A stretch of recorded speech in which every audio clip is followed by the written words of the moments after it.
Good evening, ladies and gentlemen, and welcome to the annual NAACP Candidates Night. We are here at MLK School Complex. We want to thank everyone who is here in person. We're also live on WEHA Radio, 88.7 and 100.3 FM. First of all, we'd like to thank all of you who took time to come out this night to see the candidates. And we'd also like to thank Deacon Hawks, who is the president, founder, and CEO of WEHA. He has been our media partner for several years. He always broadcasts the Candidates Night live, and we appreciate his effort and his civic mindedness in doing this.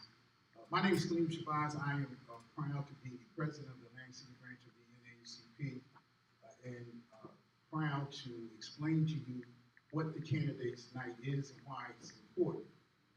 Our Candidates Night is not a debate as it is traditionally shown in campaigns. And I think if you see some of the debates that are taking place over the country, I think we are prudent in not having debates. Some of the debates have taken place over the country, not that we would do that here, but some of the debates that have taken place over the country are contentious, or are nasty, are acrimonious, and it does not get to the issues.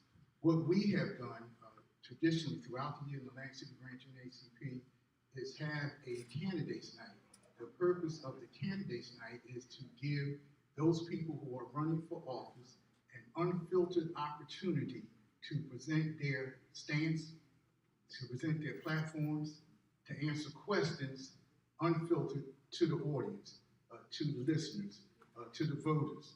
Then the voters decide who they should vote for, why they want to cast their ballot for that candidate based on what they hear and based on what they see.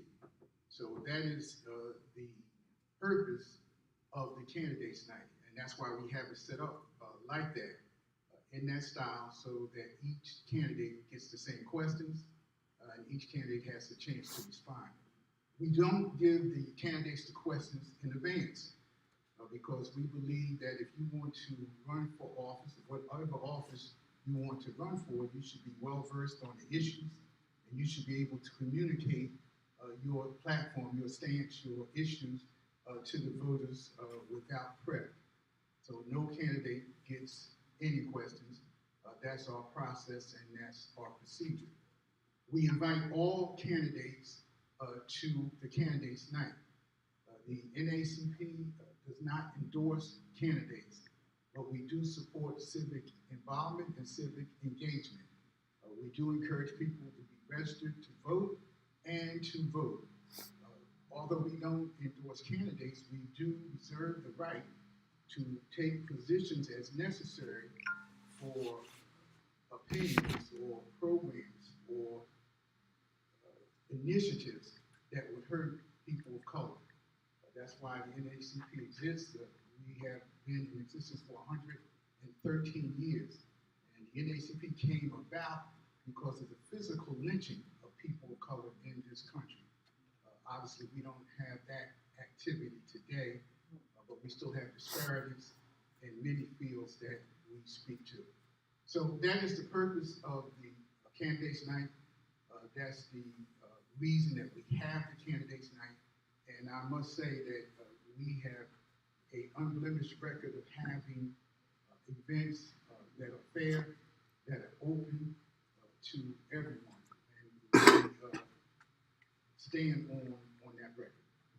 Tonight, let me just acknowledge the fact that Congressman Van Drew reached out to me. He will not be here tonight, but we are still going to go forward with the congressional part of the Candidates Night, because as I said, this is not a debate.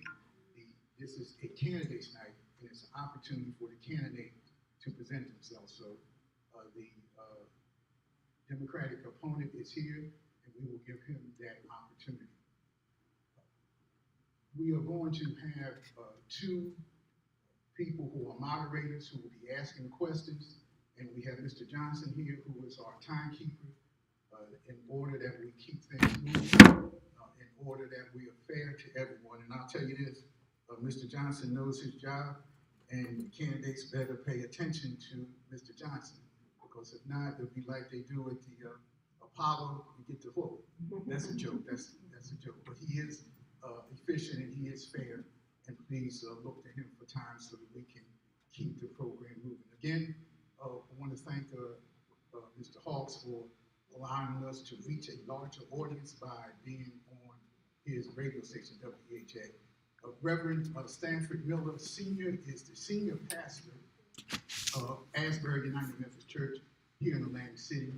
He's also the political action co-chair for the Atlantic City branch of the NAACP. He's our chaplain. He is a man well versed in scripture, obviously. He's interested in social justice and civil rights, and he is going to be our first moderator for the evening. Candidates, please pay attention to him and to Mr. Johnson, our timekeeper, as we start. Again, we thank all the candidates for coming. We wish you all well in your endeavors, and we appreciate you for attending the NAACP Candidates Night. Now I'll turn you over to the hands of Reverend Stafford Miller. Thank you, sir.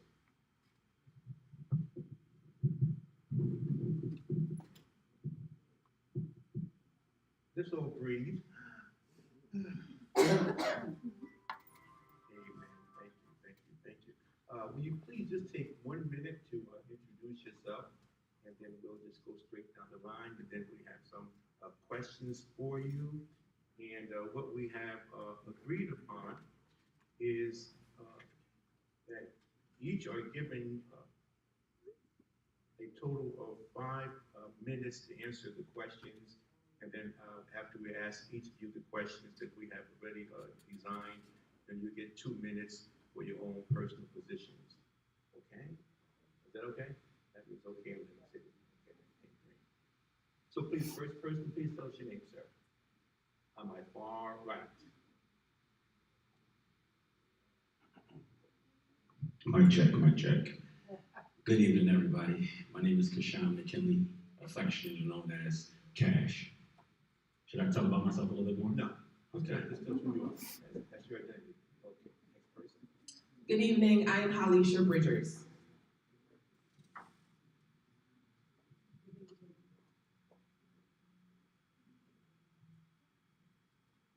Good evening, my name is Andra Williams. Good evening, everybody. My name is Matthew James Diolio Jacina. Great. Thank you all so much. Now, let's take one person at a time, and we have several questions. I do want to have respect for time. Okay, so this is the first question, and Mr. Cash, we'll ask you first, okay? In what ways can we improve as a school district? Another question. What do you see as the most important responsibility of the school board? And what differentiates you from the other candidates running? Okay. Can I get the first one more time? Sure. In what ways can we improve as a school district? Okay. Being someone who is a proud product of Atlantic City School District, my son is a product of, he's an Atlantic City High School senior as of right now. The number one thing that I feel as though the community can do is we can bring that community feel, that family feel back. I want it back to the days where, you know, it's okay for the crossing guard, the first lady, the first gentleman that your child sees walk into school. They have that interaction, that family feel. When you get into the school, you see the security guard in the playground, making sure you're safe before you line up in school. Then when you go in and you see the cafeteria staff, you see the principal, you see the teachers. I want the public, the community to understand that it takes a village. That is the number one thing that I want to bring back. I was raised by my grandma, with my cousins, and we've always had a family vibe living in Atlantic City and living in Pleasantville. So the number one thing that I feel that I want to bring and I want to make sure that this community understands is we are a community and we are a family. Can I get the second question? Yes, sir. What do you see as the most important responsibility of the school board? The most important responsibility of the school board in my eyes is you have to make the decisions, the hard hard decisions that some of the parents don't understand. When you're on the outside and you don't see the numbers, you don't see the test scores, you don't see things that equal out to the whole holistic aspect of the school board, I think that you have to be able to make the tough decisions. You have to be able to come in and be able to work with your other council members and just make sure that everybody's, cohesively doing their part and making sure that they're putting the children first. What are you different? What makes you different from other kids? Honestly, What makes Cash stand out? honestly, I am community. Everything I do, whether it's me being on the Atlantic City Free Public Library, me being on the Atlantic Democratic Committee, me being on working in the mayor's office, everything I do is about community. If you see me, I'm hosting a community event. I'm at the senior building, reading books with the seniors. I'm coming to the schools, talking to the youth. Everything that I've done, everything that I'm about is solely about my community. I haven't traveled a lot in my life because Atlantic City is home. I like to make sure that my job is to make sure that the seniors who were before me, I make them proud, and the young kids in the community that look up to me, that I can be a role model and a leader in the community. So my thing is just community, community, community. We got some more time for you. What will be your budget priorities if you are elected? So budget priorities to me right now it depends basically on what we can give our kids. Priorities, most importantly, is education. I want our kids to be able to, when they graduate, that they have an opportunity to do well in their community, whether it's going to higher education, whether they want to get a trade, whether they're trying to go right to the workforce. I just want to make sure the dollars that we receive for the school board goes into cultivating and pouring into our community to make sure that they are going to be our future politicians, doctors, lawyers, mechanics, public works, just the future of our city, and I know they'll be in good hands if they have that pipeline from school, high school, to whatever lane they want to go to. We have a great educational system in Atlantic City. For far too long, some of our kids, when they graduate, there's still a lot of question marks on what's the next step for me, what direction am I going to go into. So as long as we prioritize the arts, IEP, just everything that's already in the curriculum, and just make sure we just, cultivate and pour into our youth. Okay, 1 second, see, that's it. Okay, here we go. How will you ensure that the school board is accessible to in the diversity of our city? How will the school board be accessible to the diversity of our city? I love the diversity of our city. Our city is a melting pot. We have so many different nationalities, so many different spoken languages. How I will ensure it is make sure I'm active, make sure I'm outside, make sure I'm visible, make sure I'm from the 1st ward all the way to the 6th ward. I work in Atlantic City School District. I work in every district in Atlantic City. I have a beautiful relationship with every single ethnicity in Atlantic City. So what I would do is I would just be active. I would just be outside. Thank you. Thank you. Now, you also get 2 minutes for, your position. So I guess we might as well let you dance with that now, right? So you got 2 minutes for your personal positions of who you are, what you feel, what you sense, what your dreams, your visions, your goals, your hopes. You got 2 minutes, understood.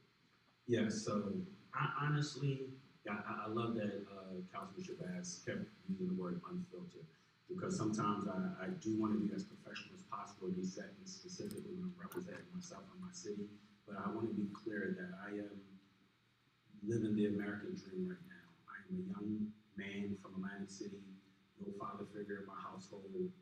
Mom struggled with drugs, my grandma raised us, mom got herself, and we are out here doing amazing.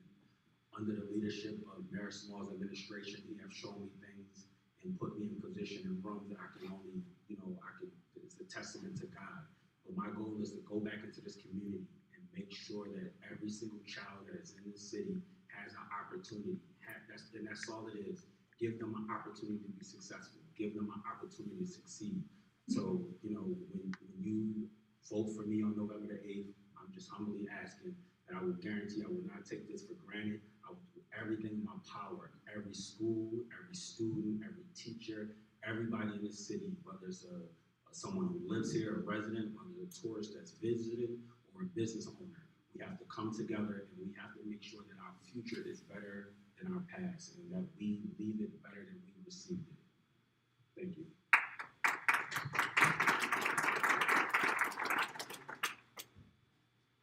Mr. Johnson, how much time do you have left? He's done.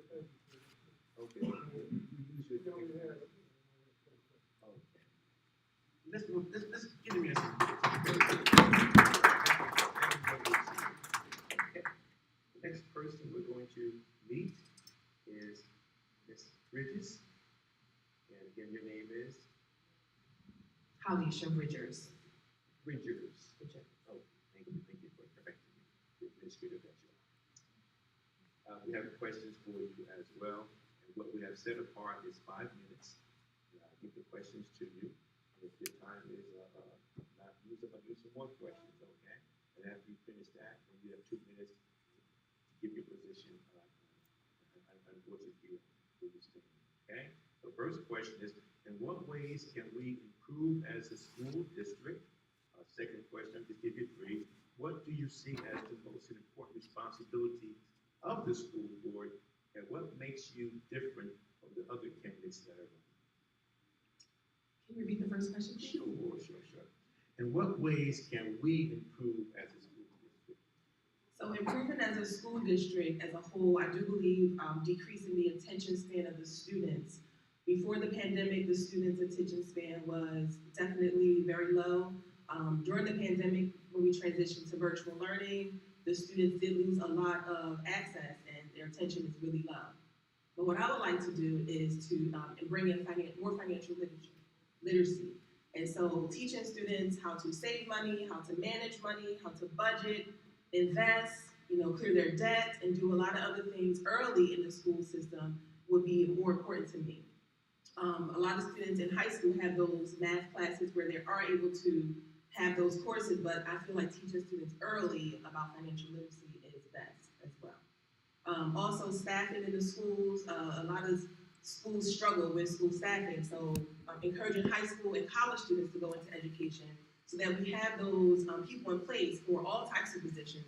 If you know anything about education, staffing is very low, from bus drivers to teachers, administrators, all the way down. So staffing and bringing students into place and having those interested people involved so that they can be a part of the school district as well. Next question is, what do you see as the most important responsibility of the school board? Unless you think you can answer that. Okay. No, as a school board member, I do feel like the most important responsibility is hiring and evaluating the superintendent. The school board also works out the budget and oversees operations in the district. School board members are also present and available and accessible for members of the community to answer questions and bring about change within the school district. What makes you different from the other candidates that are offering themselves to say? I would say the fact that I am in education. I have been in education for over 15 years. I started as a teacher. I taught 5 years in Atlantic City, 5 years in Egg Harbor Township, and I am currently an assistant principal in Galloway. Just my years of education, working with students, I am a member of the National Sorority of Phi Delta Kappa Iota chapter of the Atlantic City chapter. I am the youth advisor for the Xenos youth group. So just working with children and being able to relate to them and bringing about the rapport that I build with them from the families. I have students whose families I am actually, the parents are my friends now. And just, like I said, being in education allows me to bring my wealth and knowledge to contribute to the vision and mission of Atlantic City Public Schools for the high expectations and student achievement. Other questions? Keep going. What will be your budget priorities if you are elected? The needs of the students, the availability of funds from the taxpayers, how the budget is devised. And so just helping the community with the tax levy, 78 million is the tax levy currently, which is down from 81 million a few years ago. So the district shows that it's being fiscally responsible over the years. but really whatever's in the best interest of the students, whether it be academics for the curriculum or even sports programs for the children to have fun and succeed as well. Thank you. What would be your budget priority? Yes. Okay, good. You can listen to us and answer this question. How will you ensure that the school board is accessible and will engage with the diverse communities of Atlantic City? Being present in the community, for sure. I would like everyone to know that as a school board member, I would try to attend events in the schools, whether it be an assembly, a graduation, any type of program with BPA, the plays and shows. I would definitely like to be accessible and have an open door policy for all stakeholders, whether it be a secretary at the school, the cafeteria lady, any parents and children in the community. I want them to feel like they can approach me and that the conversations they have with me will be safe and available for change. So I just want to make myself visible in the community. I'm already visible in the community, but continue to be visible in the community, and more so going into the schools, whether it be Venice Park, pre-K 3 and 4, all the way up into Atlantic City High School. I would like to be present in the schools and invited to different programs to support the students in the school. What is your position on local educational advocacy? Local education advocacy is very important because our students start school early now. Most districts and states don't have pre-K 3, but Atlantic City actually offers pre-K 3-year-old for 3-year-old students, and it goes all the way up into high school. So advocating for children is very important. Very, very, very important, and it's a strong hold on them because they do learn everything from pre-K on up to high school. Okay, thank you so much. And now we're going to give you 2 minutes for your personal position, your vision, your dreams, what you see happening, what you see can happen. Dream big. Go ahead. So again, I am Halisha Bridgers. I am a resident of Atlantic City in the 3rd Ward. My roots run very deep in Atlantic City. My family is from Atlantic City. My grandmother is Alberta Bridger. She taught biology at Atlantic City High School. And my other grandmother is Joyce Ragland, who worked for Atlantic City Recreation Program for many, many years. So I'd like to follow the footsteps of my grandparents and set that legacy and keep it alive and just continue to be a strong pillar in the community. Again, I am a member of the Education Sorority, National Sorority Phi Delta Kappa Incorporated IOTA chapter, as well as a youth advisor for the Zenos program. So we provide community service within the community. For the youth program, we provide scholarships. And I just would like to bring what I have from education, my education experience, into Atlantic City to keep the high expectations going and to continue to support the vision and mission of Atlantic City Public Schools. What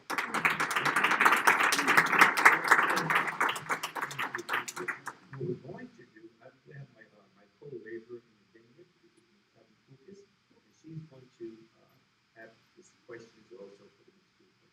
Great. Hello, everyone. Thank you for coming, and congratulations on your candidacy to all of you. So we'll continue with the next candidate.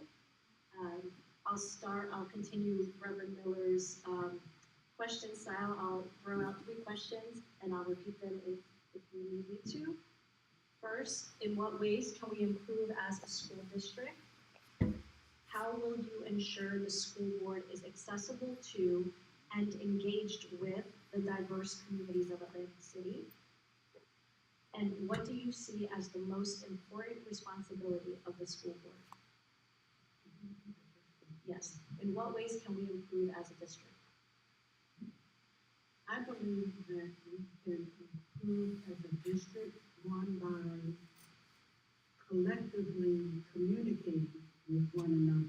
There's so many things going on in the school districts where there's a lack of communication amongst the parents and the administrators. One don't know what the other is doing, and then there's so much divisiveness amongst the members that sit on these boards. To be in all honesty, I believe that coming together collectively, willingly to communicate and share the issues and the problems that we're having within each individual school would help us to come together and change things in the future. how will you ensure the school board is accessible to and engaged with the diverse communities of Atlantic City?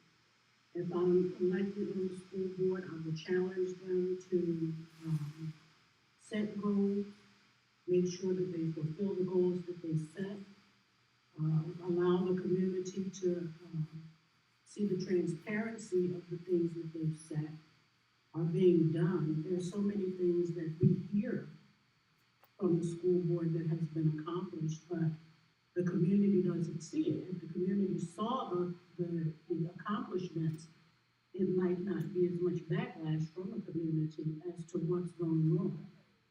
In the community asked about why the school board spends so much money on renting a space when there are available properties in Atlantic City that can be used for the school board to meet in. So there is a lot that can be done, and when I'm elected on the school board, I will be that unbiased voice that will hold it to the fire and, hopefully get those that agree and understand the mission of what the school board should do. We should be taking care of our district, our community, without having the right mindset as a board. You cannot lead people. If you are not working together as a board member, you have 9 people on the board, you have 5 over here wanting to go one way that's not in the best interest of the entire district. It does you no good to have a board. You don't have any community followers. What do you see as the most important responsibilities of the school board? Putting in place safety measures for our children. Our children are being abused and molested. They're not safe in the schools. They're harassed. They're bullied. Teachers, administrators are abusing our children. And I think that if we collectively as board members can sit together and come up with a conducive plan to go to the state to make sure that our children are safe, that would be a better school district. Our children can't study and learn if they don't feel safe. Our children can't study and learn if they're going to school and those persons that are supposed to be protecting them while they're in school, they're abusing them and taking advantage of them. So I believe that that would be one of the major things in our school district that would need to be addressed. In order to get good grades, to get good study habits, our children need to feel safe and not abused and not ignored when they cry out that there's a problem. We need better counselors or better trained counselors, I should say, in the school district. We need more counselors in the schools. And from my study and research, each school only has 1 or 2 counselors in place. You have many students economic disadvantages that have different problems that they need to discuss. And if you don't have the staff to give them that time, then you just can't have a good school system. Okay, I saw Mr. Johnson put up there. Okay, so we have the 2-minute mark? Okay, so if you want to take 2 minutes for a closing remark and add, what differentiates you from other candidates, now is your time. Again, my name is Andra Williams. I'm a native of Atlantic City, born and raised in the inland. I have raised my children here in Atlantic City, and they have come to the school district. I have graduated from community college here with a business degree. I've participated on think tanks, CRDA PACE boards, task force, Atlantic City Police, Public Safety Committee. I am not new to advocating for children. I am not new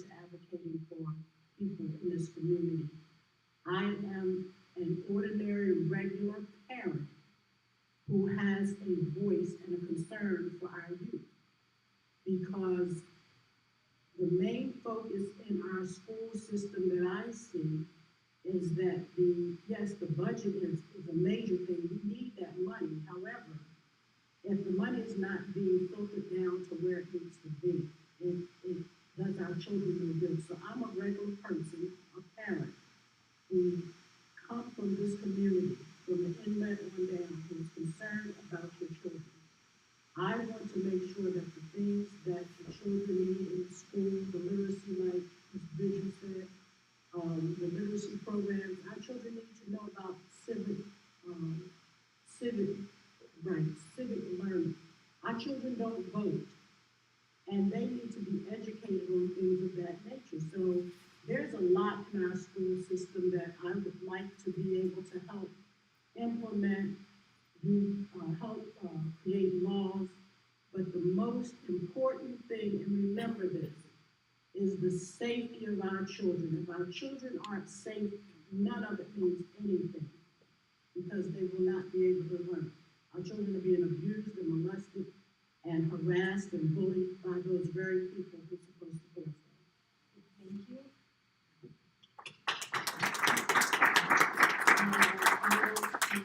Last but not least, introduce yourself, and the first question is, in what ways can we improve as a school district?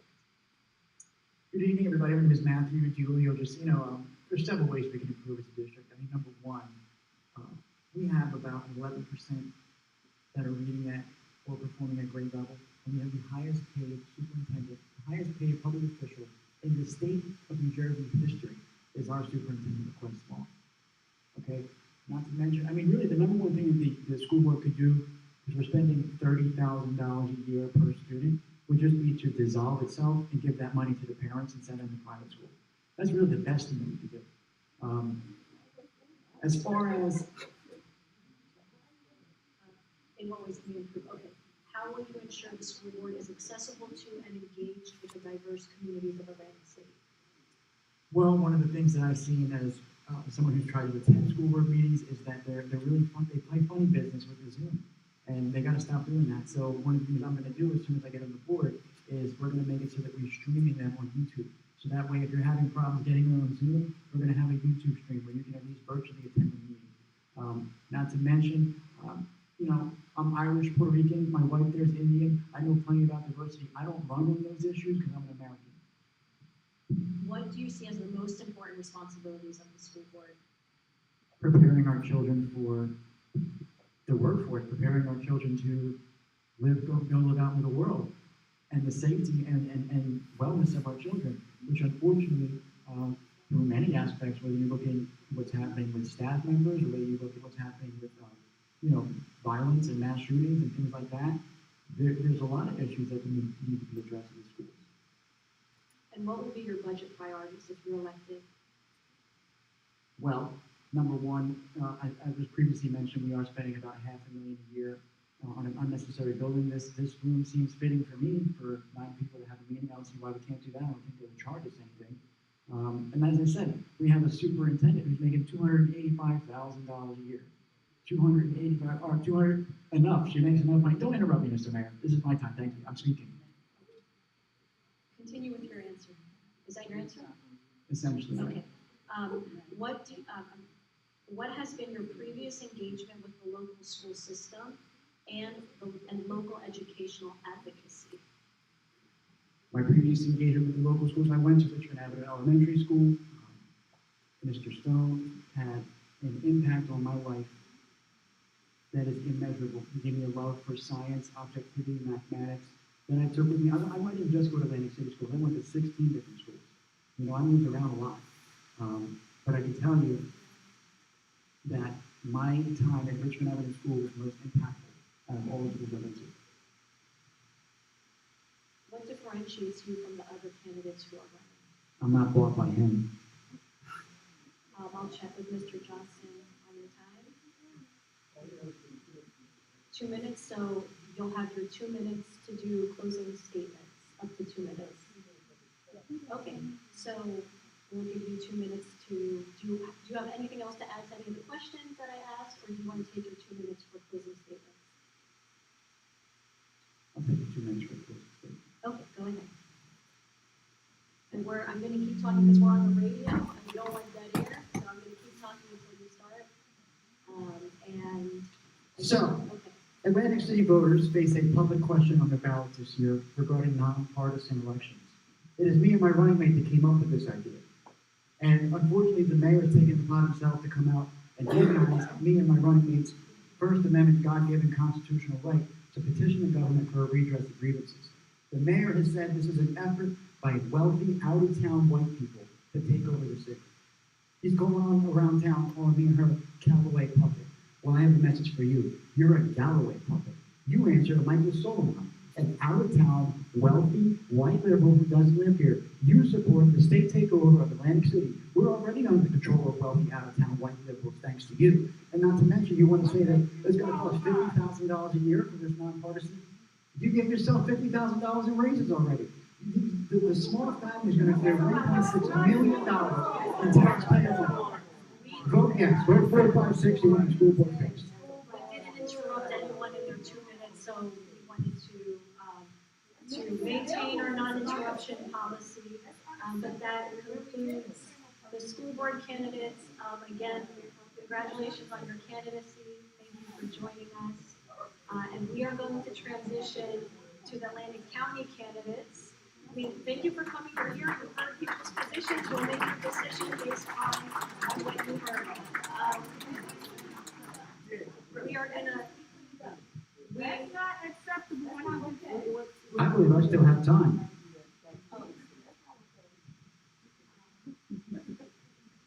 So we're going to transition to Atlantic County Commissioner candidates.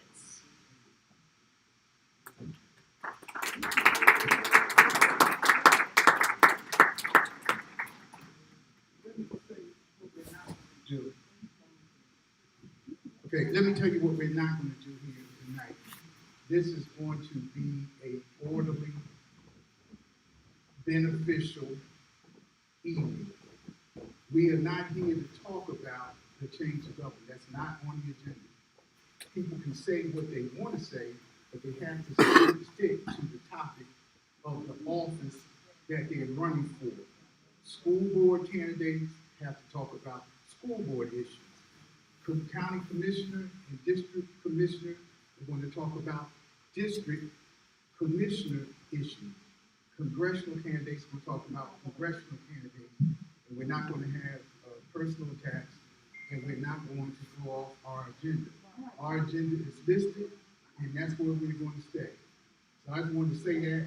I'm sorry that one of the candidates went off. He has a right to say what he wants to say, but not in our venue. If he wants to get his own venue, he has a right to do that, but not in this venue. We can't take back what he said, but I will say this. We don't endorse what he said. This is a candidate's night, again, for the candidate office that we said. Atlantic City School Board, County Commissioner, First District was Atlantic City, Benton, Margate, and Longport. Atlantic City, Benton, Margate, Longport, and Congress. That's what we're talking about tonight. Anybody else wants to talk about something, they can, but they have to get their own venue. They're not going to use our venue to do that. Are the candidates for county commissioner present? Can you make your way toward the stage? While we get you up here, just a few announcements. If you're here today, you probably know these already because you're already civically engaged. But just reminders that early voting is October 29th to November 6th. You can visit an early voting center and cast your ballot before Election Day. The deadline, if you want to get a mail-in ballot, is a week before Election Day, so November 1st. You can request a mail-in ballot. And on Election Day, polls will be open from 6 a.m. to 8 p.m. on Tuesday, November 8th, and you can go and vote in person on Election Day. So we had all 4 of our candidates confirm their attendance, but we have both District 1 candidates present, so I'll say we start with them. Is that okay? Okay. we'll start with Atlantic County District 1. And District 1 again is Atlantic City, Ventnor, Margate, Longport, and West Atlantic City. So the boundary lines recently changed. It used to include Pleasantville, but as of the last census, those lines changed, so now it's a new district. So if you live on Absecon Island, you will be voting for one candidate for District 1 and one candidate for at-large. And we can start with Mr. Johnson. Ready to start time? Okay, and let me just, can we just, are both microphones on? Okay, great. You can just introduce yourself and then we'll start with questions.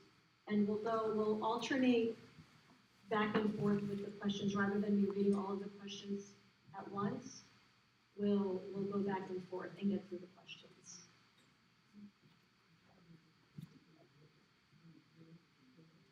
My name is Bernie Whitaker. I'm running for District 1 Commissioner, which is all of Atlantic City, Ventnor, Margate, Longport, and West Atlantic City in Acorn Township. Good evening, ladies and gentlemen. Let me just take this opportunity to thank the NAACP for hosting this candidates forum. And thank you all for coming out for the night robbery to at least hear what the candidates have to say. I'm Ernest Coursey Sr., proud son of Hazel and the late Raymond Coursey. Born and raised here in the city of Atlantic City. I'm from a family of 12. 10 of us are still around. Lost my dad early this year. My mother turned 98. I had been in public service for quite some time. I started in city government some 20, 30 years ago and worked my way up through the ranks. Had the opportunity to serve on city council for 11 and a half years, served as council president and vice president of city council. Took an opportunity to run for county commissioner, at the time was freeholder. Been there 9 years, and I've certainly enjoyed the opportunity to serve the people of District 1. As they've indicated, District 1 now comprises of all 6 wards of Atlantic City, Ventnor, Margate, Longport, and again, West Atlantic City is already in District 1. So we're certainly traveling on new turf, meeting people as we go. I'm not new to this, I'm certainly true to this. I'm not a person who just showed up to run for public office. I'm a guy who's been out here in the trenches trying to make sure people's voices are heard loud and clear. What you see is what you get. I do not sugarcoat, and my smart comment has always been, I am an equal opportunity abuser. What I mean by that is I treat everybody the same. And many of my colleagues on the commission board will tell you that. I have no one person. But I enjoy being a public servant. I enjoy being a public servant. And we look forward to the next question. Okay, I will allow Ms. Bacon up to 2 minutes if you want to give a little bit more of a biographical statement and Yes, your I do. background. Yes, I do. First of all, I did not just show up to run for public office.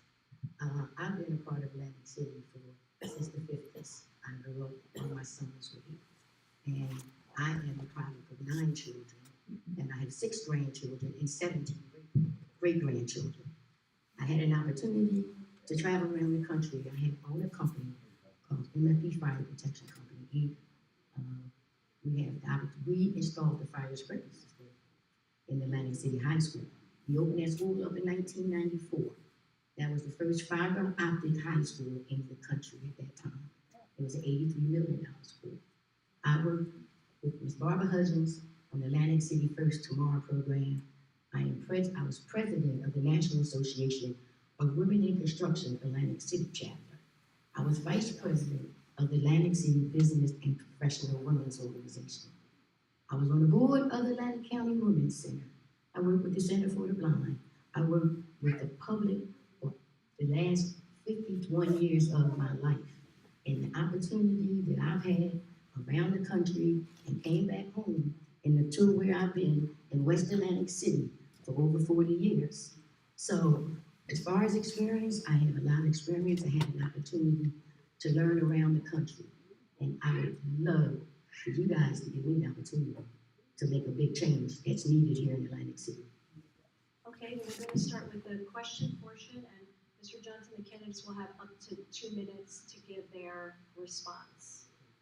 I'll start with Mr. Corsi. What do you believe is currently the most pressing issue that needs to be addressed within Atlantic County, and what is your plan to address it? First of all, we often talk about continuing to lower taxes in Atlantic County. We want to make Atlantic County continue to be affordable, where people can raise their families, get good paying jobs, and continue to make sure that folks are being properly represented in county government. Not a dictatorship, but a partnership in the county of Atlantic. Over the last 9 years sitting on the Board of Commissioners, we have been able to continue to do that for the residents in Atlantic County. Not only in Atlantic City, not just in District 1.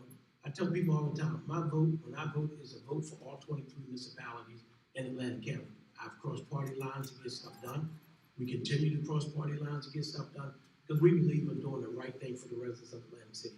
At the end of the day, folks don't want to care about a Democrat, a Republican, or an independent. They want to talk about clean streets, safe streets, more police, lowering out taxes, picking up the trash. That's what folks in Atlantic County want to hear about, not about who do we get along with, who we don't get along with. And I listen. I can sit here and go on and on and on and on forever. It doesn't matter. At the end of the day, the taxpayers want to know at the end of the day what services we continue to provide to the residents of Atlantic County to the best of our ability. And I believe over the last 9 years I've done that. We've not always agreed on issues, and it's healthy for the business. And at the end of the day, we have to come to common grounds to do what's right for the residents in Atlantic County, and that's what I continue to do.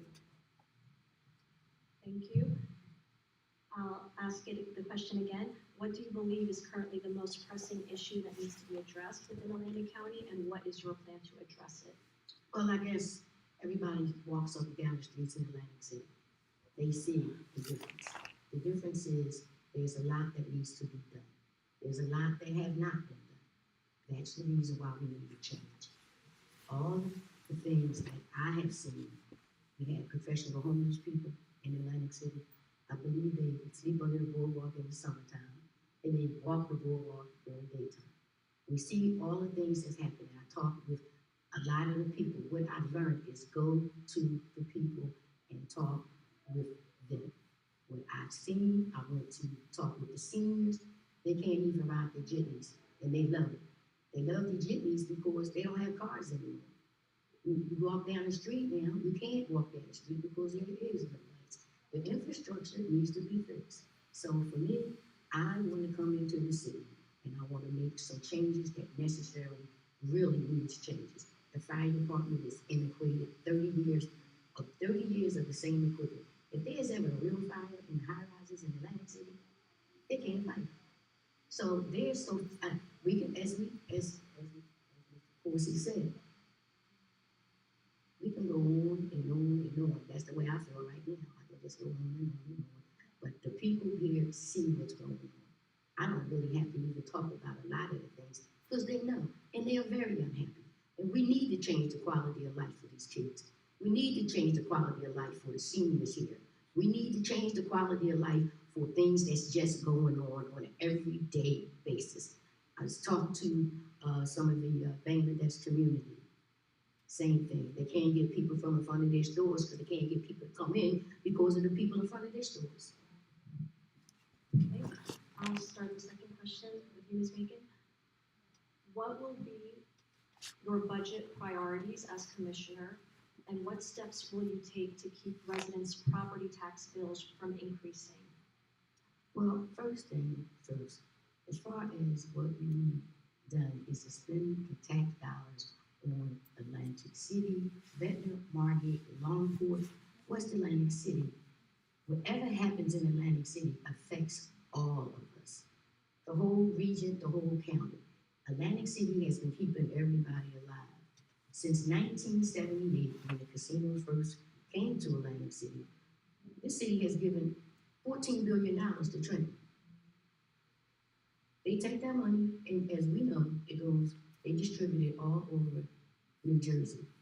We need to be able to change some of that because the state still runs this city to make sure that that money is being spent in Atlantic City, Vector Margate Longport, and infrastructure.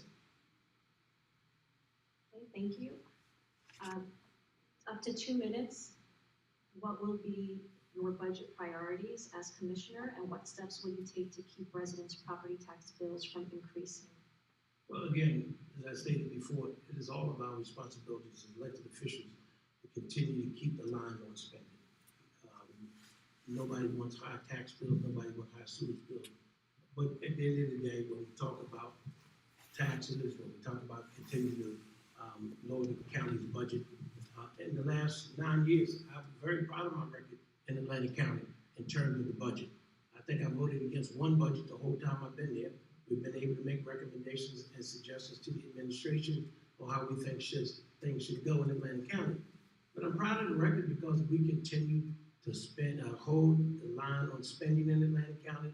This year, for the first time, I believe, the whole entire Board of Commissioners in the county administration taking a vote to raise salaries of county employees, who's probably one of the lowest paid around in the state of New Jersey.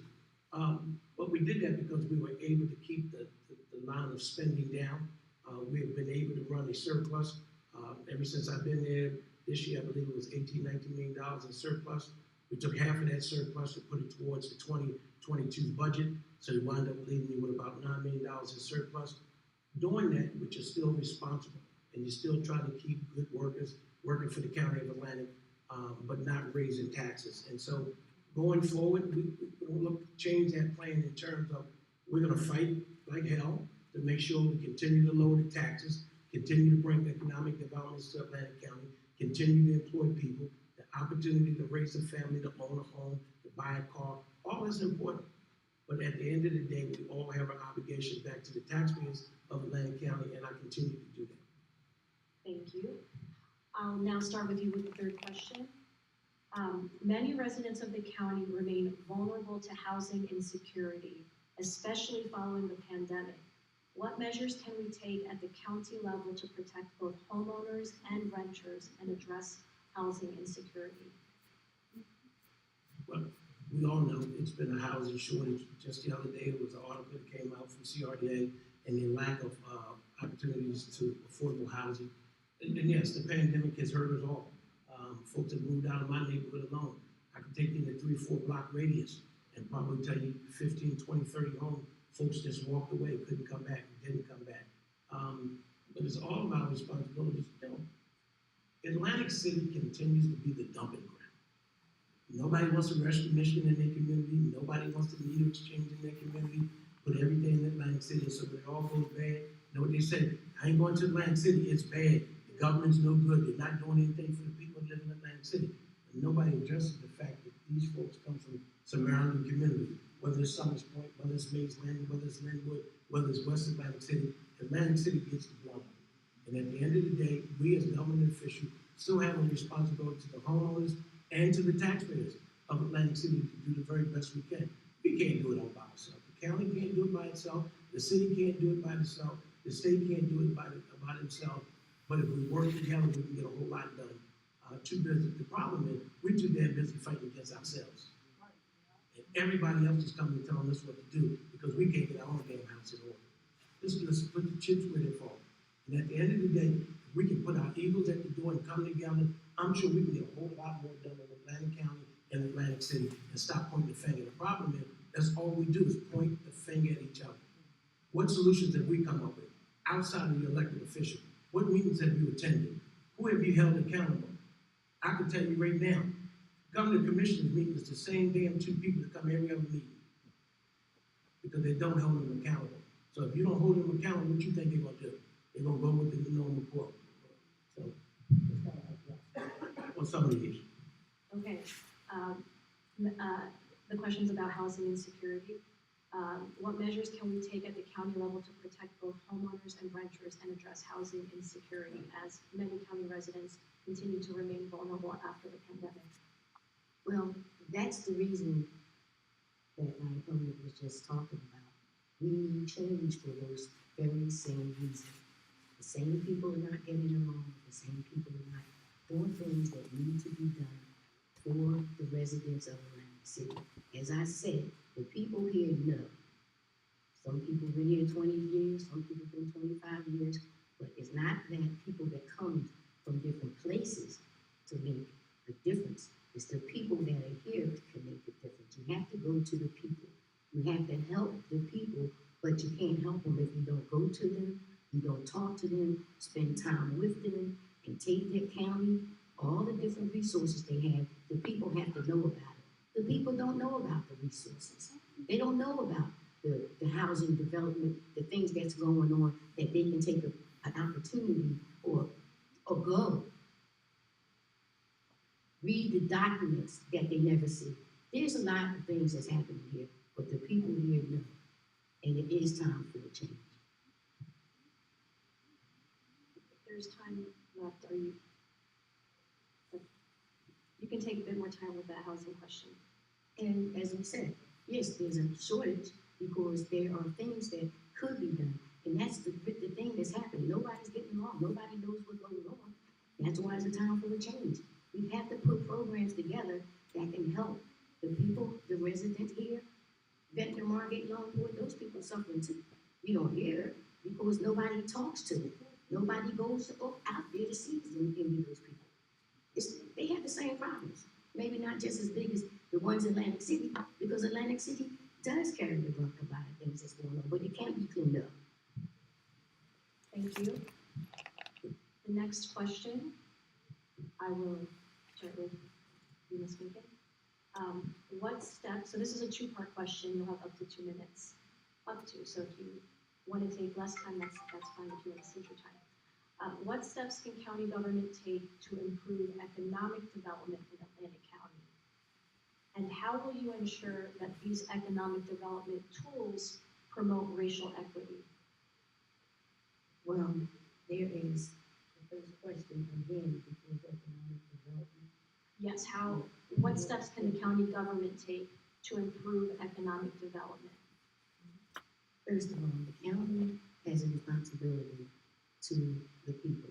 The county has financial things that happen, things that we don't know about it because the people are not told about it. See, my platform is about letting the people know so they can have an opportunity to live a better quality of life once they have the resources.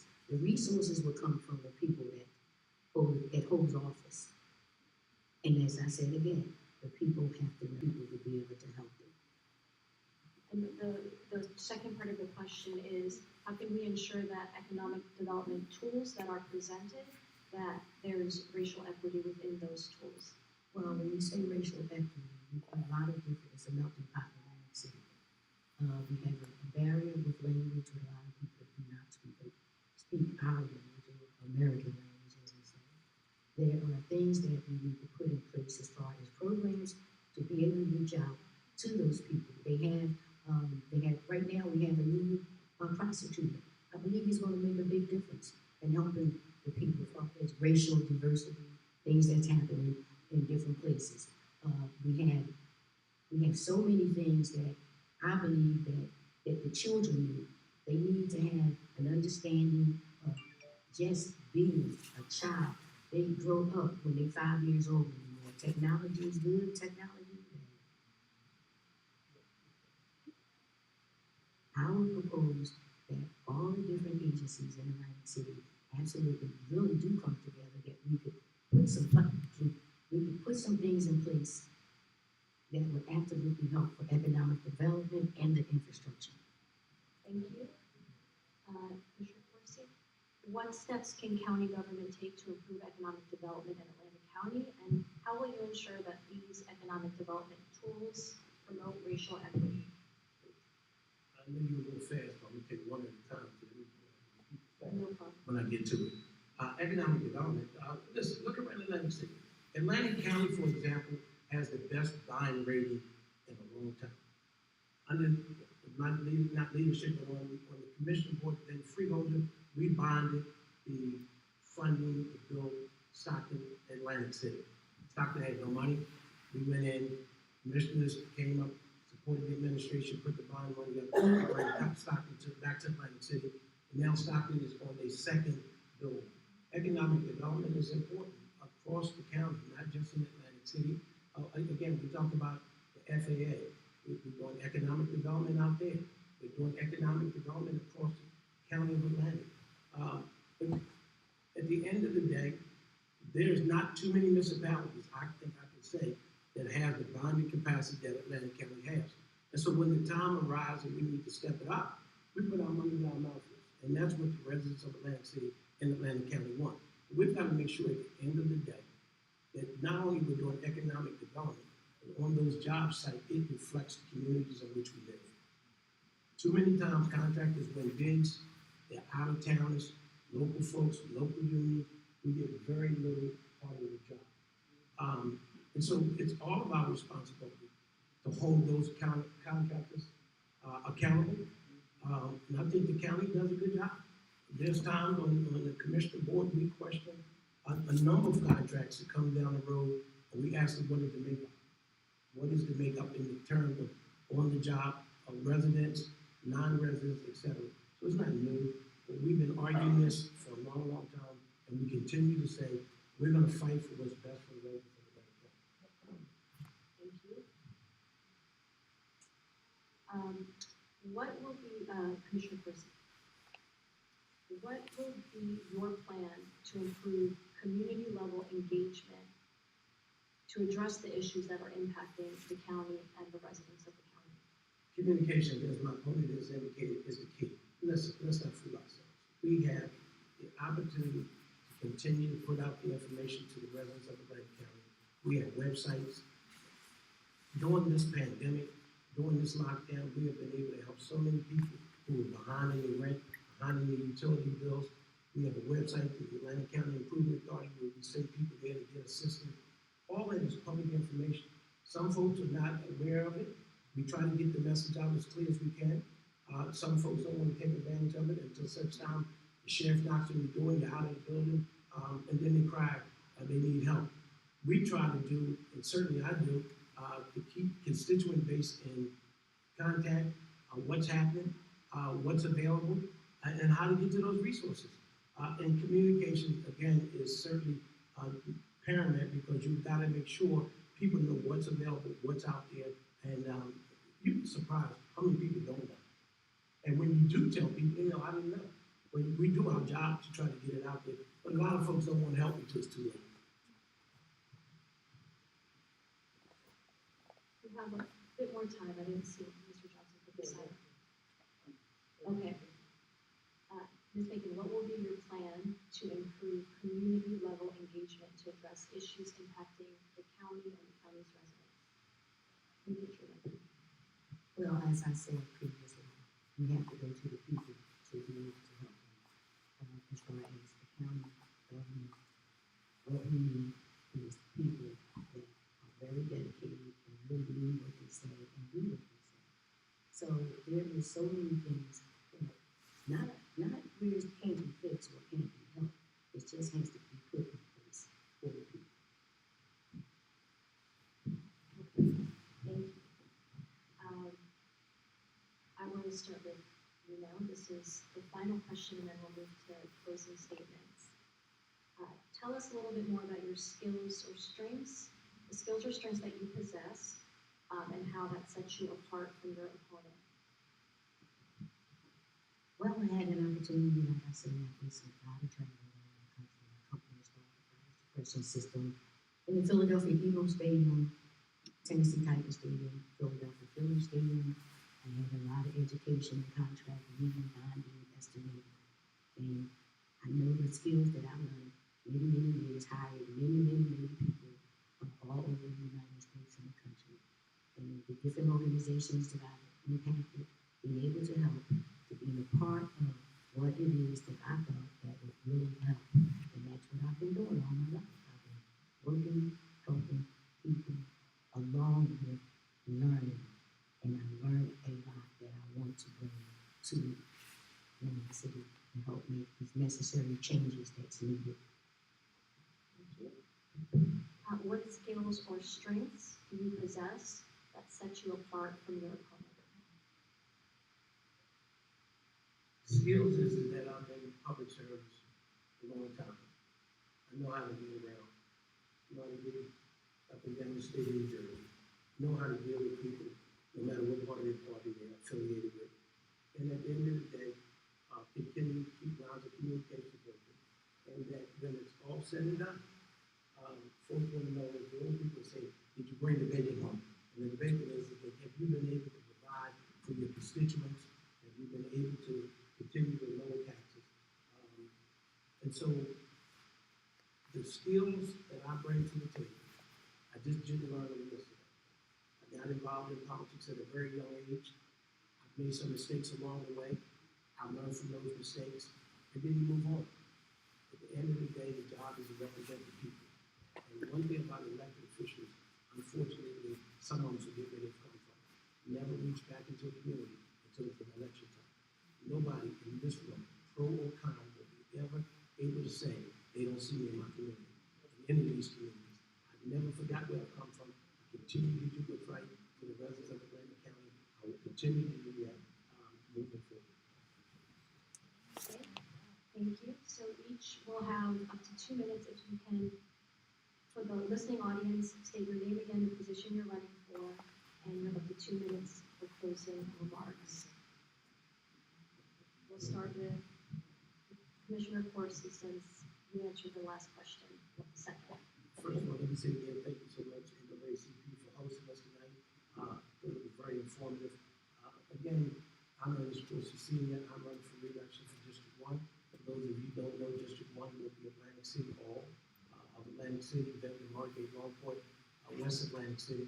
I continue to bring that same energy to the Freehold Board of Commissioners Board, representing the people of Atlantic County.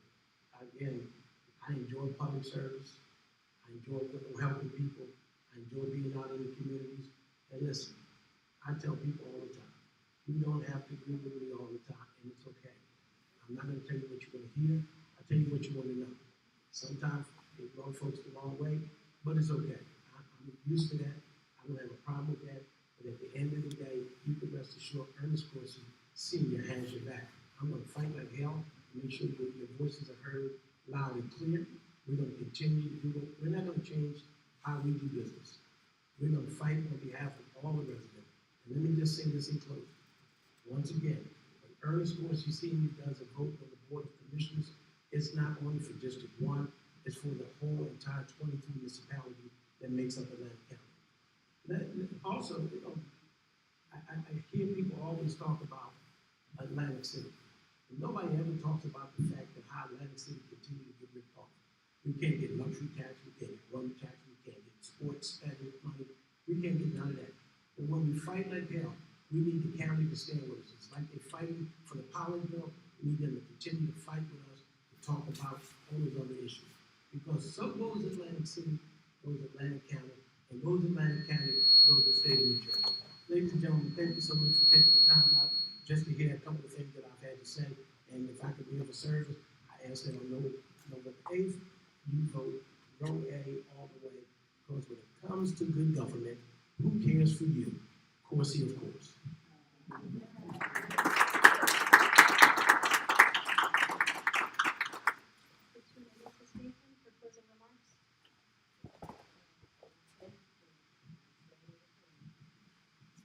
We need change.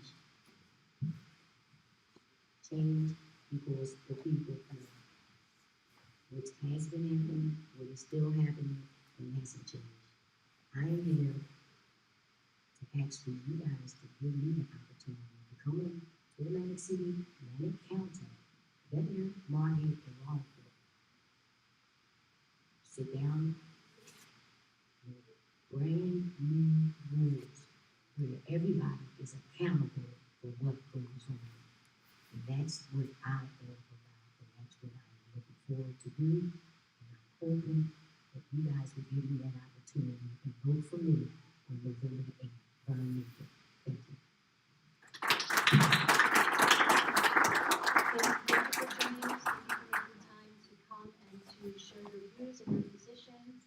We appreciate your time, your participation, and congratulations on your candidacy. The next set of candidates we're going to bring up are the Atlantic County at-large candidates, Amy Gatto and Habib Orman. If you can make your way to the stage and while we transition, I'm going to going to pass the question back over to Reverend Miller. And just reminders for the listening audience that Election Day is Tuesday, November 8th. Polls are open 6 a.m. to 8 p.m., but you can early vote between October 29th and November 6th. And if you want to get a vote by mail ballot, you have up until November 1st to request that by mail. You can request it up until 3 p.m. the day before Election Day.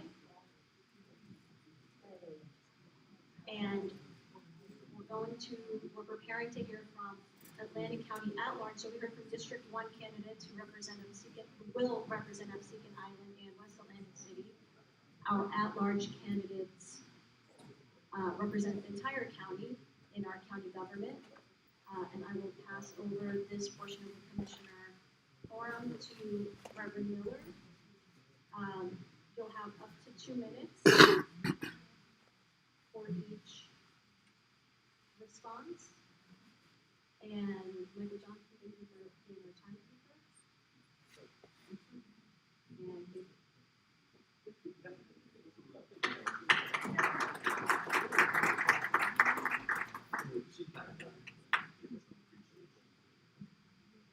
Good evening to both of you.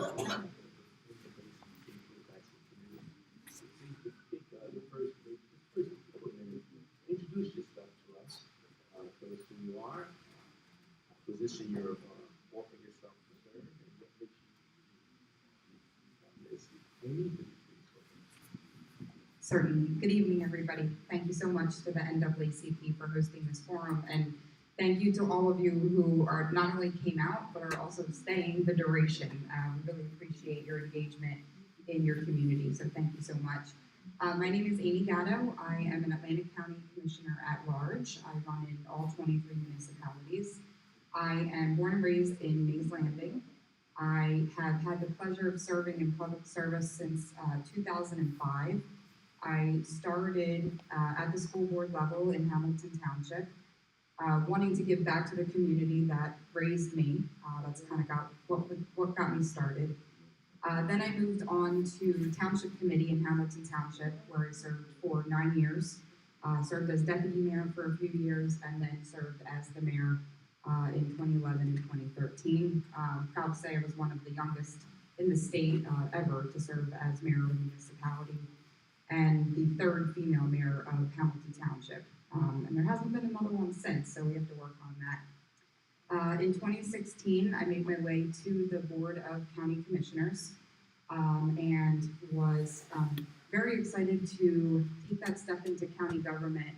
I think we were at a pretty pivotal time in Atlantic County in terms of our economic development goals and our need to kind of diversify, and I wanted to be a part of that story.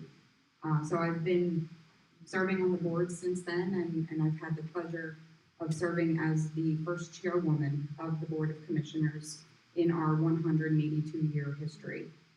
So another thing that I'm really proud of is really trying to pave the path and break that glass ceiling for the young women and other diverse groups in our community. Thank you.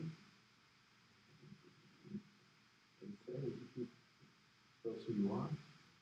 Take 2 minutes.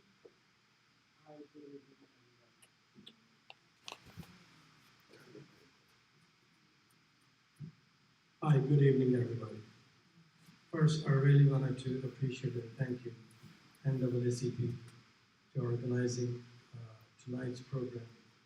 So we as a candidate, we can present ourselves to the community. My name is Habib Rehman. I've been in the area of Atlantic City for almost 27 years. Had my early education here from a community college, and then went on to have my bachelor degree in electronics engineering. Completed that back in 2001. Married, have 4 boys and wife, live in the Binghamton area. For the last 10-15 years, since I have joined my family business, basically grew up in the Atlantic City area right up on the boardwalk, learning and understanding the environments over there. The things that I have learned through from my education and working as a family business, all the values, the things that are going on for the last 10, 15 years, everything that I see, that's actually motivating me to be at this point that I am. And what I have learned so far, that's what my goal is to bring back to the community, to the county level, to serve the people. Thank you. Thank you both for sharing. The first question. Okay, when you, Mr. Johnson is our timekeeper, so please pay attention the best you can. He'll guide us. What do you believe, what do you believe is currently the most pressing issue that needs to be addressed within the Lake County? And what is your plan to address it? What is the most pressing issue that needs to be addressed within the Lake County? And what is your plan to address it? Thank you. So I think there's a couple of pressing issues. First of all, we as a county and as a nation are emerging from several years in a pandemic. When I got elected in my last term, we had so many ideas, so many activities that were underway, and we were really on the cusp, I think, of something very special in the county, and all of that got shut down in an instant, as we all know. So I think number one is we need to reinvigorate and re-engage all of the activities, particularly the economic development activities that we had in motion. We need to have those all up and running, which we have started to do. We need to continue to press that momentum forward. I think the other priority, as always, that I've had in elected office is holding the line on taxes, our spending, and making sure that we're optimizing what we can get from grants and other funding sources to make sure that we're keeping taxes low. Part of that is also making sure we're getting our fair share. Right now, we're engaged with the state on the casino pilot bill, making sure that the county residents are going to get the fair share of that bill and the changes that have recently been proposed. So we need to keep the pressure on with the state to make sure that we're bringing that. There are about $5 million at risk annually at this point if we are not successful in pressing the state to make sure the funds that were supposed to be coming to the county come to the county. Sir, what do you believe is currently the most pressing issue that needs to be addressed within Manning County, and what is your plan to address it? This most pressing need, how will you address it? The most important thing for me right now, if I look back, the way the county was in 2005 and 2006, it was still flourishing. What happened to our town? Because I'm a businessman, that's what I learned. I'm right in the heart of Atlantic County, right on the Atlantic City, as a business owner. What happened after 2005 and 2006 up to 2010? The businesses are going down, families are moving out, people having hard time to hold on to their jobs and businesses. So the important issue for me right now to understand at the county level, what county can do more to stop those people and businesses leaving our town. We can bring the flourishing time that we had back in our county. And that's actually really concerned me. That's the main issue. That's on the business development area. But the other thing, the main issue that I think in our education and our youth when they graduate from within our county, we have community colleges, we have Stockton colleges, and our young ones, our young students, they're leaving the town is because now they don't see the opportunities there. or they do not trust what's going on within this at the county level. Because the only big two industries that we're looking at right now is either you become a young entrepreneur, or you have a medical industry, or you work in one of those schools and colleges. But I need to keep our community in our county. That's what my concern is. Thank you, thank you. Next question. So let me ask you again, like this way, okay? What will be your budget priorities as commissioner? What will be your budget priorities as a commissioner? My priority as a budget that we need to focus on the grants and aids that we get from the state when it comes down to the county level. And of course, it has to go down to the city level. But my focus is these funds, this money, all that have to be spent equally to every other municipality that we have in the county. We always see every time when we have a discussion that some towns of the county are more progressing than the other towns. So because I was never on the board, but by watching the previous meeting, the county meetings, there's funds coming down in millions. But there's always the question, because my area was Atlantic City and Pleasantville and Bradenton. So when we had a discussion, there was always a gap of how the county, if they have the budget, how they are spending, why our businesses are still going down, why people are moving out, if there's an availability of the budgets and everything, why one city is getting more focus than the other one. So I think at the county level, this needs to be investigated, and how we can bring the equality of the budget spending to all the cities. That's what my concern is so far. Yes, to the question. Ms. Amy, what will be your budget priorities as commissioner? So first of all, I am really proud that I've been able to chair the budget committee during my tenure on the committee, on the commissioner board. As I said, our number one budget priority is always to keep the budget in check from a tax and spend perspective. Where we can keep it equal, we do, and where we can certainly give something back, that's always a goal.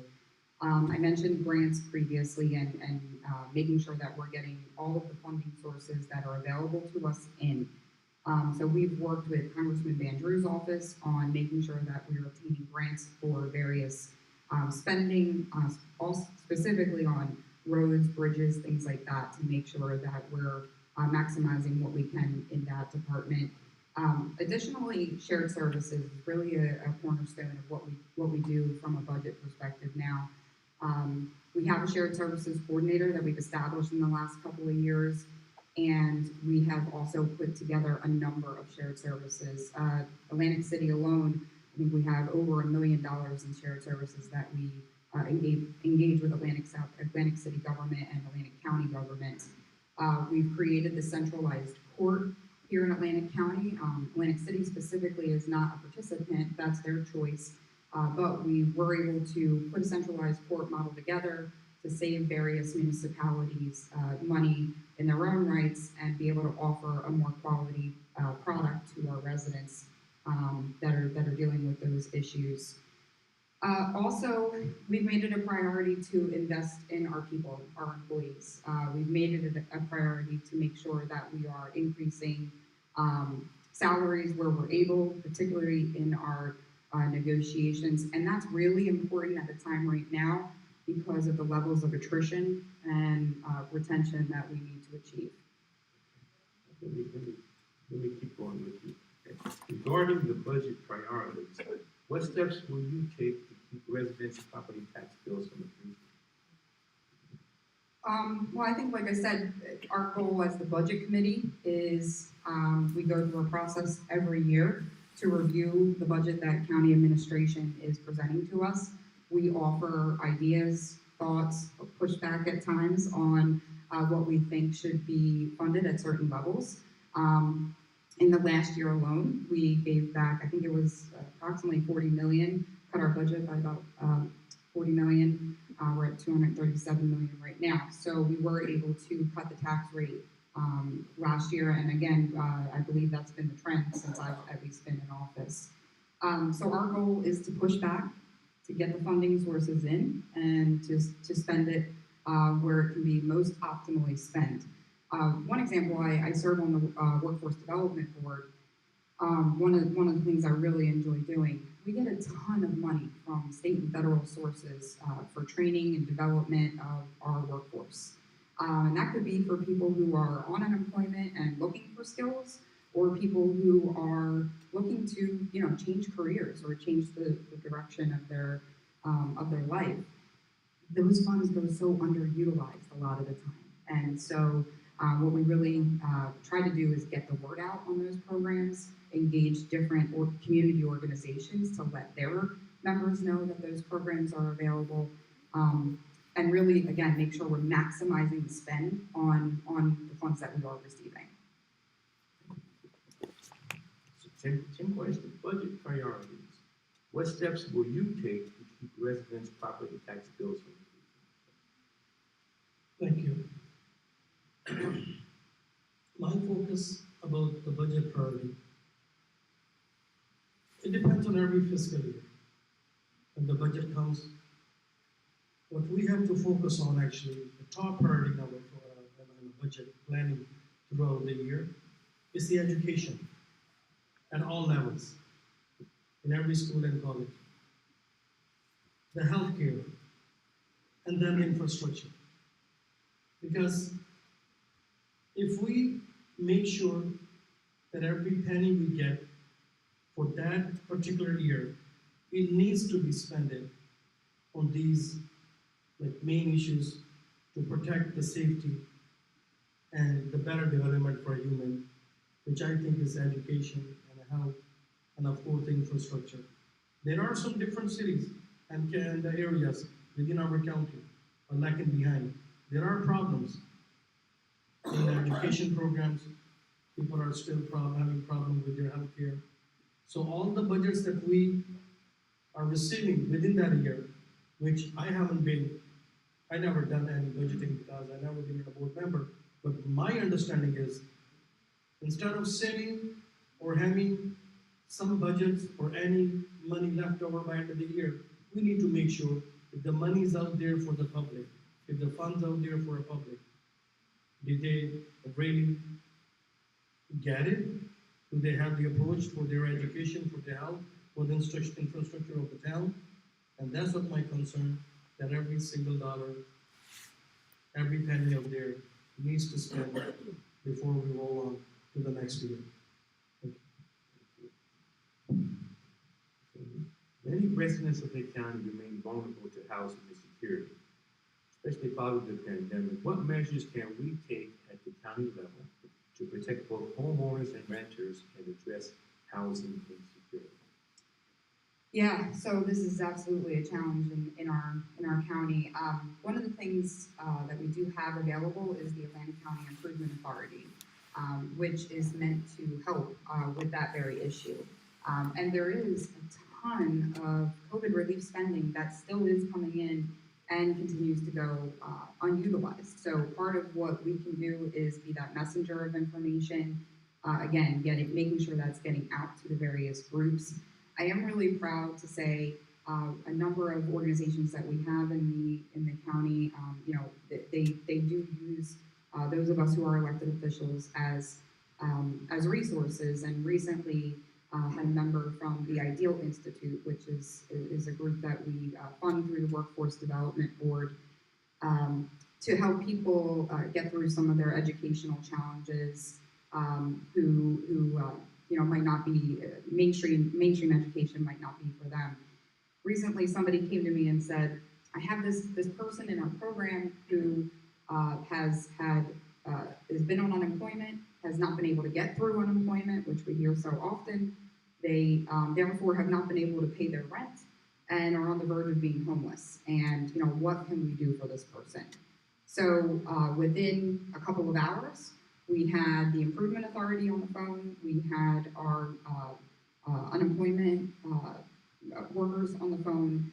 We were able to cut through the red tape for that individual with their unemployment issues, get them thousands of dollars of back unemployment into their pocket, and then also get them registered for rental assistance programs that they didn't even know were out there and that they were eligible for as an unemployed person. So that person was on the verge of homelessness without a dollar in their pocket, and we were able, through engaging the programs that we do have, and having our network of people come together to get that unemployment and get that rental assistance to help out that person, and we need to do more of that. Any question? Many residents of the county remain vulnerable to housing insecurity, especially following the pandemic. What measures can we take at the county level to protect both homeowners and renters and address housing insecurity? Thank you for asking this question. Before, I believe it's in the time between 2005 and 2010, when the first time I realized, when they brought a couple of casinos down, Sands Casino was down, the credit was going down. When we heard within those couple of months that more than 16,000 families, they moved out from our town, Atlantic County, that affected a lot of businesses, the grocery stores, a small business owner. I'm not talking about the big organization, the small business owners. When we talk about that we have great budgets in every year and we have surplus, if the families and the small business owners, if they are being affected, they're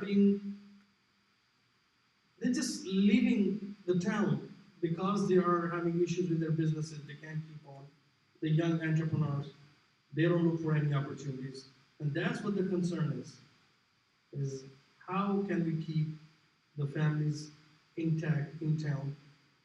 Because the right usage of the budget that makes sure it gets to every citizen of the county so they don't have to look around or they don't have a second choice to leave our town alone.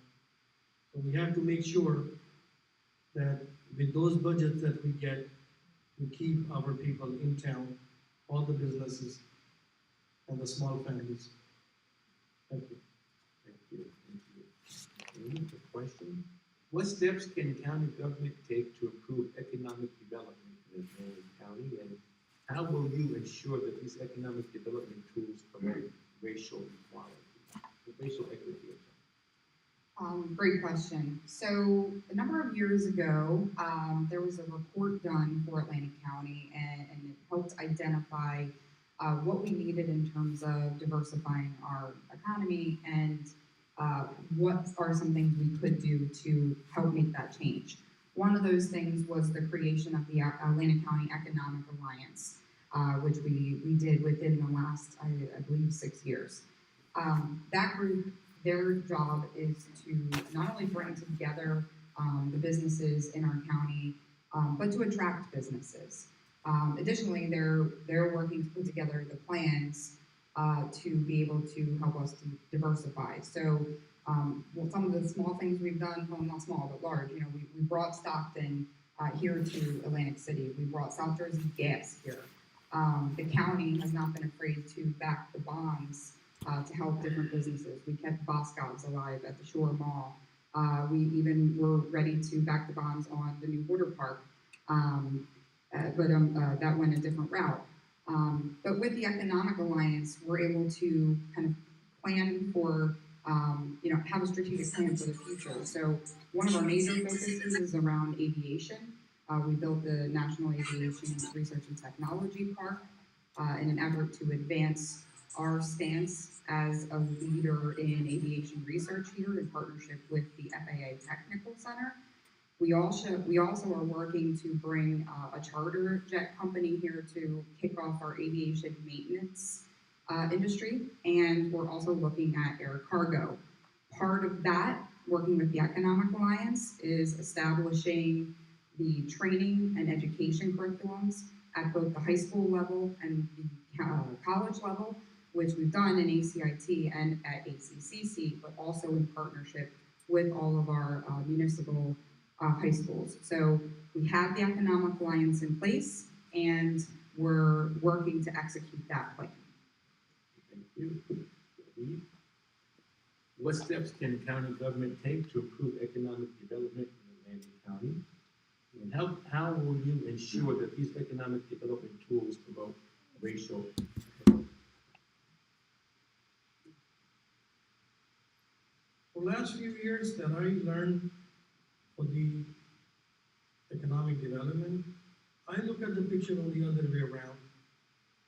If the economy is going down for the Atlantic County, but the developments and the projects are taking place, somehow it's contradictory. If there are some projects, if there are some developments in the Atlantic County to develop our economy, but what's going on the other side, and why our residents, the citizens of this county, are not feeling safe for the current time and for their future, their business stability. So the FAA we have, it's a great opportunity, a lot of jobs, a lot of professions. The schools and colleges that we have, and the medical industry, which are the hospitals. So I think if there are more projects, they are taking place, but somehow those projects are not helping, or we don't see the result of their developments within our county. So I think if there are projects are being taken or are being discussed, they have to show some results to develop any economic issue we have within our county. That's why I see a gap, how the citizens and the local residents are being connected with the county level. If there is, I can share services with any information which can help to develop the economy. So there shouldn't be any gap. The both citizens and the county, they should be at the same page so people can understand if there are developments in the county, so citizens can take the benefit. Yes, there are many more things we can have done to secure and benefiting the people. Last question. What skills or strengths do you possess that sets you apart from your peers? Yes. So skills or strengths. So I did mention in my introduction that in addition to my record of public service, I, in private life, am in operations management and have been a trained project manager. So I have that very linear mind I think I bring to the table when we're talking about ideas. How do we put that tactical plan together to actually make it happen, right? So that's something that I think I bring to the table. Again, I think another thing is being able to use our network and our resources at the county, at the state, at the municipal levels, to be able to cut through the red tape that is often the barrier for people to accomplish things, whether that is buying a home or taking advantage of some of our assistance programs that we have, or starting a business. We have to cut through that red tape and figure out how do we put people together to help them accomplish their goals. One thing I'm really proud of here in Atlantic City, I had some friends who were investing in North Jersey. And I told them, first of all, Atlantic City has these property auctions going on. This was a couple of years ago. And I said, if you have the time, money, and patience, that's where you need to be investing. They came down and bought a couple of properties and wanted to do more. They really fell in love with our area. So they had this vision for a mini golf course and talked to me about, what's available for me. So we got them in partnership with the Improvement Authority to talk about some small business funding opportunities that we have available, and with the CRDA to talk about some grant opportunities that they also had available. And through those partnerships, we kind of had a public-private partnership. We were able to establish North Beach Mini Golf on Euclid Avenue. And I'm really proud to say that I helped put those pieces together. So I think having that network and being able to leverage that to help people accomplish our goals is something that I bring to the table. So I leave your question, what skills or strengths do you possess that sets you apart from your peers?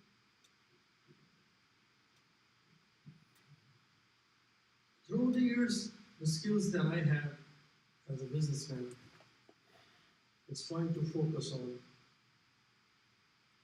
the planning on budgets or within that year. How can we make that improvements within the time zone? Let's see if we have the budgets or whatever planning we're trying to do within the fiscal year.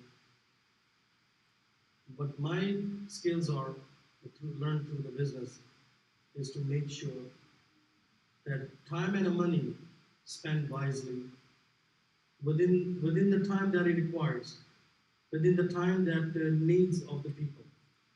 And that's what my focus is, to spend money and time on its time so we don't lag behind on the resources to help or develop the community. You each get 2 minutes for your closing statements, closing comments, your questions. And Mr. Lee, you go first. I thank you so much for tonight's opportunity. The future that I see in Atlantic County, it's a great future is coming ahead. But the thing is, we have to connect the residents, the citizens, with their local municipalities and the people of the county level. The reason that I'm running for this commissioner at large is to understand the diversity of the people, what their needs are, what are their concerns are. In every town they live in, how can we make the life better and easy for every single family? Because at the end of the day, every single father and mother, when they come home, they want to make sure their future is secure. They want to make sure their kids, their families, they have better life in school and health. And what my goal is to make sure that every tax dollar that is out there, to be make sure that it's spent wisely, is spent on time. Not to say that we have surplus that we never been used. No, there's a needs in our county. In business needs, family needs, we need to make sure we secure the jobs and businesses of every individual. Because end of the day, kids at your home, they not worry about how was your day. They worry about bread and butter. So every father and mother, when they go home, they're making sure they have enough resources and they're happy and they feel secure within their business environments. Their health, their education is very accessible so they can enjoy within the community they live in. That's what my main concern. And bringing the people together. The barrier, the silence, the gap between the people, that is affecting at the city level and the county level. We have to bring the people together on this platform. That's what my main concern. Thank you so much. Thank you for giving me the opportunity. To you both, and for NAACP, thank you so much for coming tonight and sharing.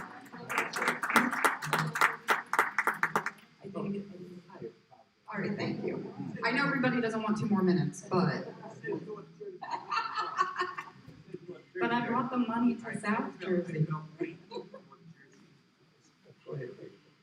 Thank you so much for just a couple more minutes of your time. Just again, want to thank you all for sitting through this and being engaged in this. Communication with our constituents and the different community groups that are out there is really important. So having your voice take some of this back to your friends and family, we would appreciate that. Follow me on Facebook, Instagram if you want to stay connected with what's happening in the county. And also, please remember that our meetings are available online, live as they're happening. That is something that we really pushed for as we emerged from the pandemic, to leave that transparency for our public, whether they can come in person or not. It's online, it's also on YouTube. So please continue to engage with us. My experience at the municipal level and at the county level sets me apart from my opponent. I want to continue to focus on our budget, workforce development, bringing back the programs that we had started pre-pandemic, reinvigorating them with new life, continuing to connect people and community organizations with the resources we have available to help people help themselves, continue to be the check and balance to our county administration, and continue to be an open and listening ear and resource for all of our constituents. I'm a proud daughter of a union laborer, Local 172, and of a teacher. I am proud that I attended Oakhurst High School, attended Widener University, and obtained a business degree, and as I said, worked in business operations. It's an honor to serve my community. It's definitely a passion that I have, and I would be humbled and honored if you would consider giving me another 3 years with your vote, and always here to serve as whatever resource I can to help you thrive in our community, and of course help Atlantic County thrive as we move forward here. Thank you.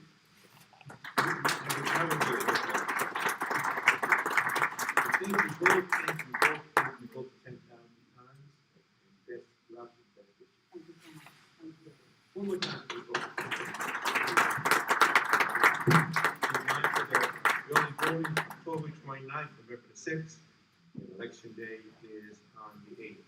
Now we'll have our congressional candidate come forward, Mr. Tim Alexander, and my sister in the spirit and faith is Miriam.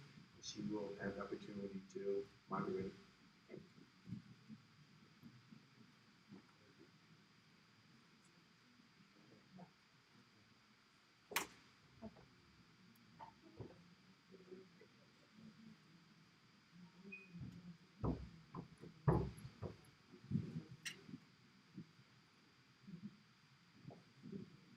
Wherever you'd like. Good evening.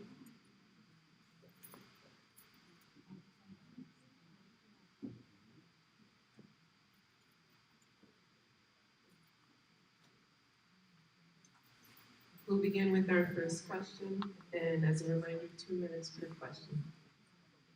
Number 1, what do you believe are the top 2 issues facing the residents of Congressional District 2, and what steps do you plan to take to address these issues? Hi, my name is Tim Alexander. I'm running for Congress in the 2nd Congressional District. I'm happy to be here, and I want to thank the NAACP for putting this together. As far as the top 2 issues, we know are one, the economy, and trying to stem off the runaway inflation that we're dealing with and finding ways to cope with it.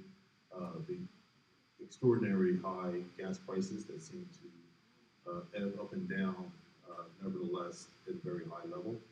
And the number 2 issue is equality in healthcare for all citizens, particularly women, as a result of the Dobbs Act. And we need to, as far as my plan to address, I'll go in reverse order with respect to the economy. We have great opportunity for economic expansion in our area. I wish that the president had done more with respect to gas prices, not just with releasing strategic oil reserves, but also moving us away from fossil fuels by incentivizing purchasing, greatly incentivizing the purchasing of electric vehicles. With respect to the Dobbs Act, my mission will be from day one, if not already done before I get there, is to draft legislation that's going to attack that issue every single time I have to do it until we get a law passed that restores equity in healthcare for all our citizens. Thank you, Mr. Alexander, and please forgive me, I did not give you the opportunity for the opening statement. Is there anything else you'd like to add? Sure. So I'm a lifelong public servant. If you don't know my story, I started at 18 years of age as a law enforcement officer. I went through the academy. Unfortunately, I didn't make it through my first cycle, so while I was waiting to go back, and in the case of bizarre irony, I became a victim of civil rights violation at the hands of law enforcement. And it was my grandfather who convinced me that to use that situation to go back into law enforcement and to make a change from within. So I spent the bulk of my career here in Atlantic County prosecutor's office, 23 years. I retired as a captain of detectives. And before that, I had a great opportunity to change every single policy in the Atlantic County Prosecutor's Office and get the agency accredited. And I was happy to report, to my grandfather in spirit, that I did make a significant change to the way law enforcement interact with the community in this department that I serve. From there, I left the prosecutor's office here in Atlantic County. I obtained a law degree in my career, and so that following Monday, I reported to the Philadelphia District Attorney's Office as an assistant DA, where I prosecuted cases for another 4 years or so. And then I decided that I wanted to once again answer that call for change, and I became a civil rights attorney using all my experiences and knowledge to help people who I believe were victimized or wronged by either their employer or by the criminal justice system. So that's my background. I've been married to my wife Anna for 35 years. We live in Galloway Township. We've been there since 1992. But I came to the county in 1989, and I've been a member of the 2nd Congressional District since 1979. Strong roots here. My wife's from Salem County. We raised our 3 kids here in Galloway, all 3 adults now living in other parts of the state and country. Thank you. The federal minimum wage has been $7.25 per hour since 2009. What is your position on increasing the federal minimum wage? I'm always in favor of increasing minimum wage for, New Jersey, we're at $15 an hour, and I believe that we can certainly do that across the country. That doesn't amount to a lot of money, folks. $15 an hour is not a livable wage, but it's better than $7 an hour. And the reality here is we have to take steps to make it so that people can have a living wage. People who don't necessarily want to pursue an advanced degree still should be able to have their piece of the American dream. And we start at those low-level positions and make sure that people can at least purchase the very basic needs. And when we have 8.2, 8.4% inflation, and at one point was at 9.4%, $7 an hour, $8 an hour is nothing. And it's very difficult for people to survive. So I'll always be in favor of increasing the minimum wage maximum. The Biden administration recently announced up to $20,000 in student loan debt relief for eligible borrowers. What are your thoughts on this plan for student loan debt relief? Listen, I don't think it went far enough. And if you look at how the administration decided who would qualify, these are the people who pretty much were in poverty before they were able to go, before they went to college, with respect to Pell Grant recipients getting $20,000 in student loan debt relief. The salary cap's at $120,000, I believe, which again doesn't go very far in many communities. It may sound like a nice number, but what's $125,000 if you live in the New York metro area? It's something that I think we can explore doing a little bit better, look for a little bit further, being more equitable to a larger swath of the population. But again, I'll say it's a good start. What measures do you believe should be taken to address police accountability? Well, part of my platform is a police training reform plan, and I want to say this qualified by saying the vast majority of law enforcement personnel are good, honorable people. They have a difficult job to do, and they need support all the time. I'm a police officer was a police officer for 27 years. My daughter was a police officer. My mother was a correctional officer. So we have 3 generations in my family. One of the reasons why I decided to run was because of what I was seeing going on around the country, particularly with Derek Chauvin murdering George Floyd. And one of the things were pointing, what really captured my attention on that, aside from the fact that he was killing someone, was that he was an 19-year veteran, and he was training 2 new police officers. He was teaching people how to kill someone. And for me, that was just a point where I brought back my own experiences, where I was in a case of mistaken identity. I was shot at by the police. I was assaulted and was arrested for a crime I didn't commit. And I had to fight to clear my name, but I was able to do it because I lived. George Floyd didn't have that. So I wrote a training reform plan. I've been running on that. A big part of my reform plan is to create a greater connection to the community and recruiting. In other words, before you're eligible to become a police officer under my plan, you have to do at least a year of community service in the town you want to serve. Before we give you the power or the badge and the gun, you have to demonstrate that you're gonna go into that community and you're gonna do community service. The plan also expands training, it has in and out, and you can go back to the academy, you debrief, you come back out, you train also. And it is pretty extensive, it also helps demilitarize our police. Now, as a member of Congress, I can't force any department to do any of this. But what I can do is find funding that if departments agree to do this, we will help them cover the costs. And it's all gonna be based through accreditation.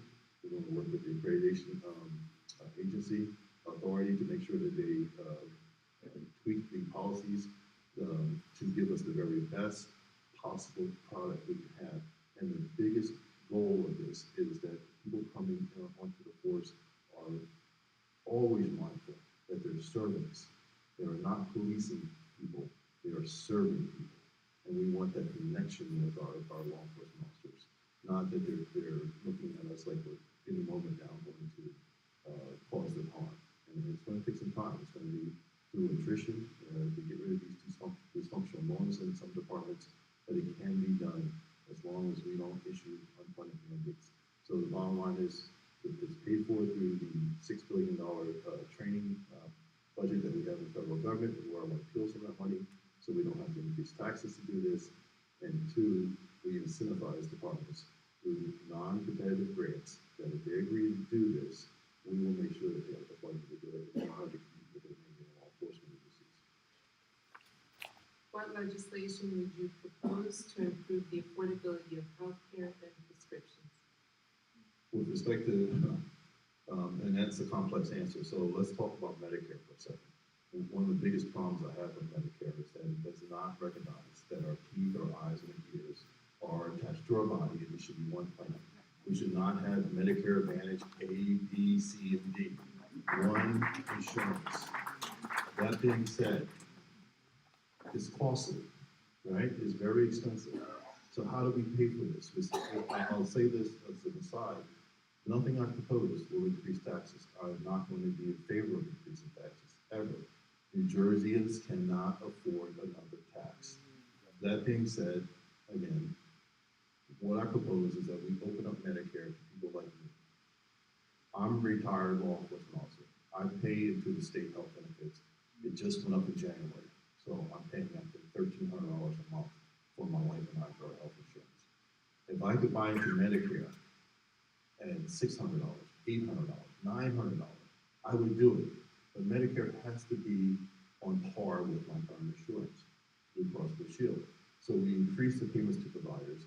You allow people like me, incidentally, we also allow people like my 35-year-old, because my mom who's 84 needs more insurance than I do at 56, and I need less than my kids do at the ages I just stated. So not having more money coming into the system and going out is how we beat this up, we make it stronger, and now we make it more affordable, and we cover the cost of one insurance for all of your body. Affordable housing is in short supply and high demand. What will you do to expand access to affordable housing for low and moderate income people? So it's important to note that, running for Congress, I don't have the ability to dictate what states and local government do. But I can tell you from my own experience as a son of a single mother who lived in public housing. She purchased a house, she had a house through HUD. And after 5 years of renting that house, they set the money aside of her rent, and that went towards a down payment. And she got a FHA loan, and she was able to purchase her house. And all these years later, when the kids were long since grown, she sold that house. And she was able to take the money from that sale and relocate to another part of the country and have a really, really beautiful condo that she retired in. So there's an opportunity, and there was a lot of catches to that public housing. One, I had to, because my mom was working 2 jobs, I had to attend housing classes, learn how to fix things, how to repair basic things. Those skills I still have today, I still use today. So I would love to see a program like that come back, where through HUD, people can have housing affordability. It was a tiny house, and it still is, it still stands. But nevertheless, it suited our needs. and it was comfortable for us, and it was safe. And so, and it was a whole community of these homes. You know, once my mom purchased a house, she was able to put siding on, she was able to put a fence up, and really made it into a beautiful little cottage. I'm saying that she's a success story that I've seen in my neighborhood all around. And so it can be done because when you allow people a sense of ownership, that this is going to be theirs someday, and you show them how to take care of it, and you show them how to take care of the lawn, and how to keep it clean. Because you had these inspections that came in, they checked your oven, they looked at your stove, they looked at the basement, they made sure that the place was maintained. And I think this was a great program, and it's something that we should revisit so that we can start attacking the housing shortage, housing affordability shortage is more like it, where, you know, we have communities that have homes in them that people who work for the towns can't afford. So we do this and we open up opportunities for more people. Again, I don't know why that program went away, but I certainly think it's going better. A recent report issued by the New Jersey Institute for Social Justice states that just 38% of Black New Jersey households own homes, compared to 76% of white New Jersey households. In addition, Black New Jerseyans are 2.1 times more likely to be denied a loan for the purchase of a home than white New Jerseyans. What steps will you take to eliminate racial disparities in housing? Well, we have laws in place today that prohibits racial disparity in housing. But the program I just talked to you about, that opens up an avenue for creating more home ownership because it makes it more affordable, and it will be income-based qualifications for it. In addition to that, you know, let's go back to the student loan debt forgiveness. When we talk about the disparities in income and wealth in our country based on race, it has a lot to do with the fact that African Americans have long since been falling out, and it continues to have to fall out. And it is not something that you know we need to be ashamed of. It's our reality. So when I looked at the student loan debt relief, I said, well, here's an opportunity, at least on $10,000 to $20,000, that family can start building generational wealth. And that is the biggest difference, is the lack of generational wealth in the people of color community. So any program that we can do, such as the housing program outlined, such as the President's Student Loan Forgiveness Program, that's going to help generate more wealth within our families. We should all be in favor of those things, and so that we can eventually someday have equity, and we won't see these disparities. They just don't seem to want to go away. Should Congress pass federal legislation addressing abortion, either to restrict the procedure or to preserve access? Yes, with respect to restoring autonomy to women. There is not a law on the land in this great nation of ours that restricts my health care in any way. But what was allowed to happen with the Dobbs decision, so-called sending it back to the states, there are states now that my mom, 84, and I can go to, both suffering from rheumatoid arthritis, that I could get medication for and she can't, because the medication could be used to cause terminate a pregnancy, even though she's years beyond childbearing.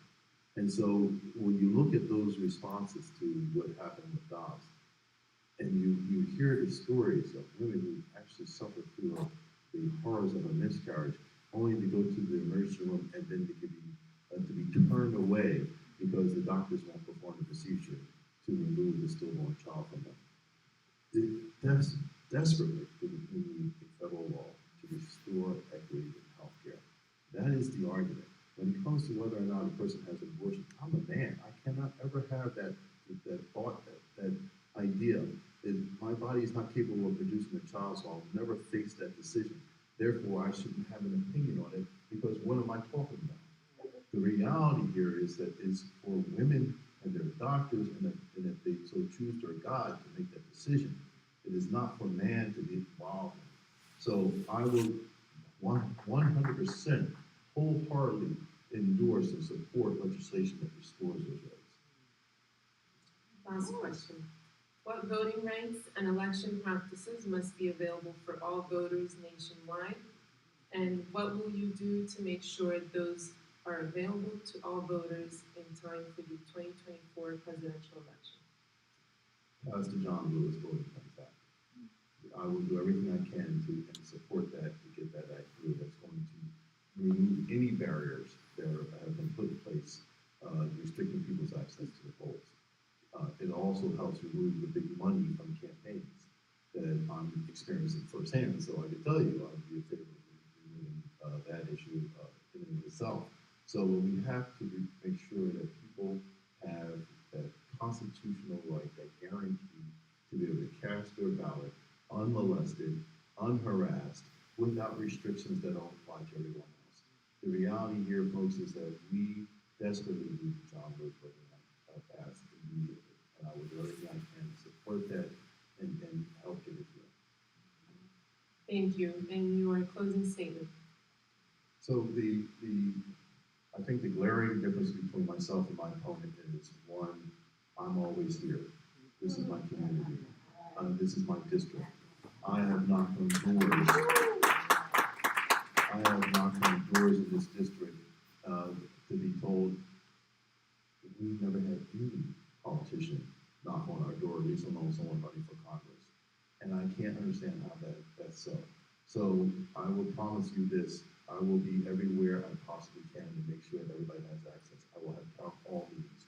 I will have work groups of subject matter experts from the communities, not just from the colleges and universities, but from the communities on the different issues, healthcare, education. The glaring differences between myself and my opponent is that I do not pledge my loyalty to anyone other than the citizens of 2nd Congressional District. I want to thank you all for this opportunity to come here. I hope that you will support me on November 8th, or sooner, if you have the opportunity to do that. And if you want to know more about my platform, my positions, I encourage you to go to TimAlexanderForCongress.com. Thank you again. Thank you, Mr. Alexander. We now have our president for closing remarks. Mr. President Kaleem Shabazz, please. Forgot my name there, that's okay. Let me, first of all, thank you, Tim Alexander. Thank all of the candidates for their appearance. It's not easy to run for public office, so we salute everyone who is running, and we thank them for coming out tonight.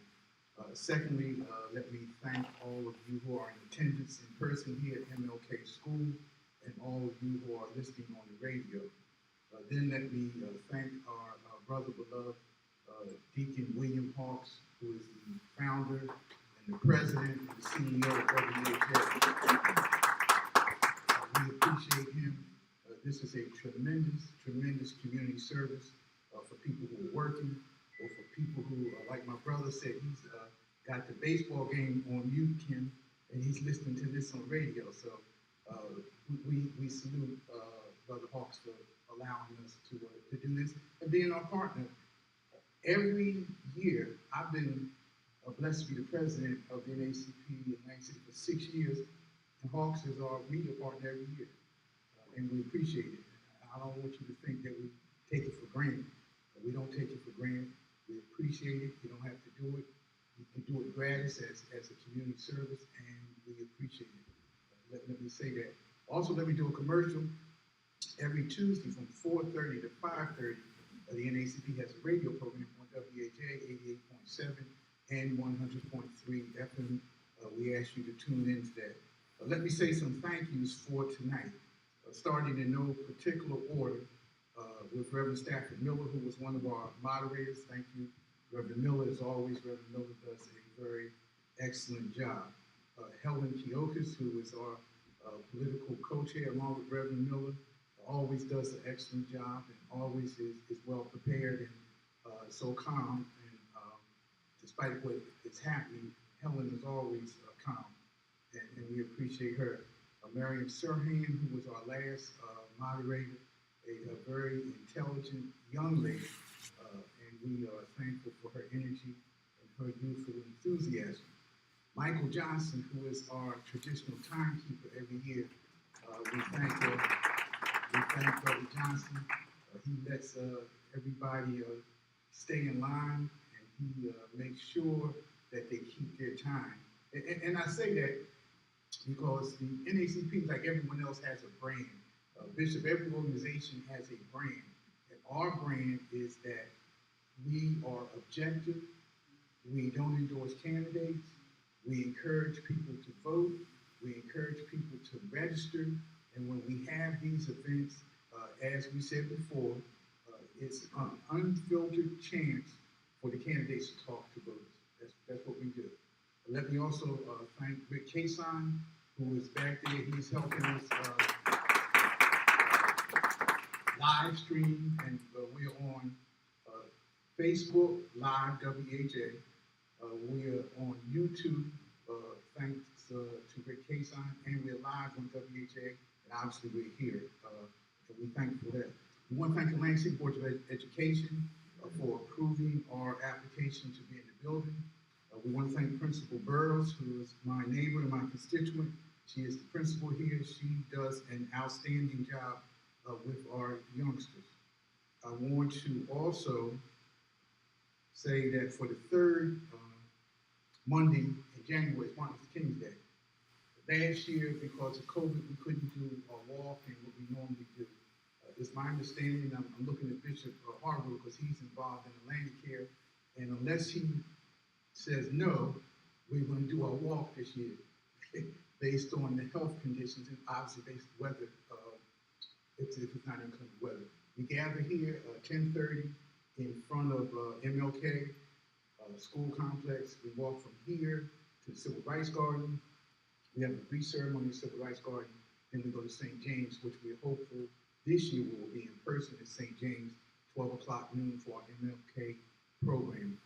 After that, we're going to have, after the MLK program, which is at St. James, 12 o'clock noon, we're going to have our annual radiothon, Atlanta City Branch Radiothon. Again, Brother Hawks is our primary sponsor in that he gives us that block of time from 12 to about 5 to do the program and then to do the radiothon. So we encourage you to please circle that date. We all know about Martin Luther King's holiday. We all know about the walk. Circle that date for the walk, for the program at the Civil Rights Garden, and for our radiothon.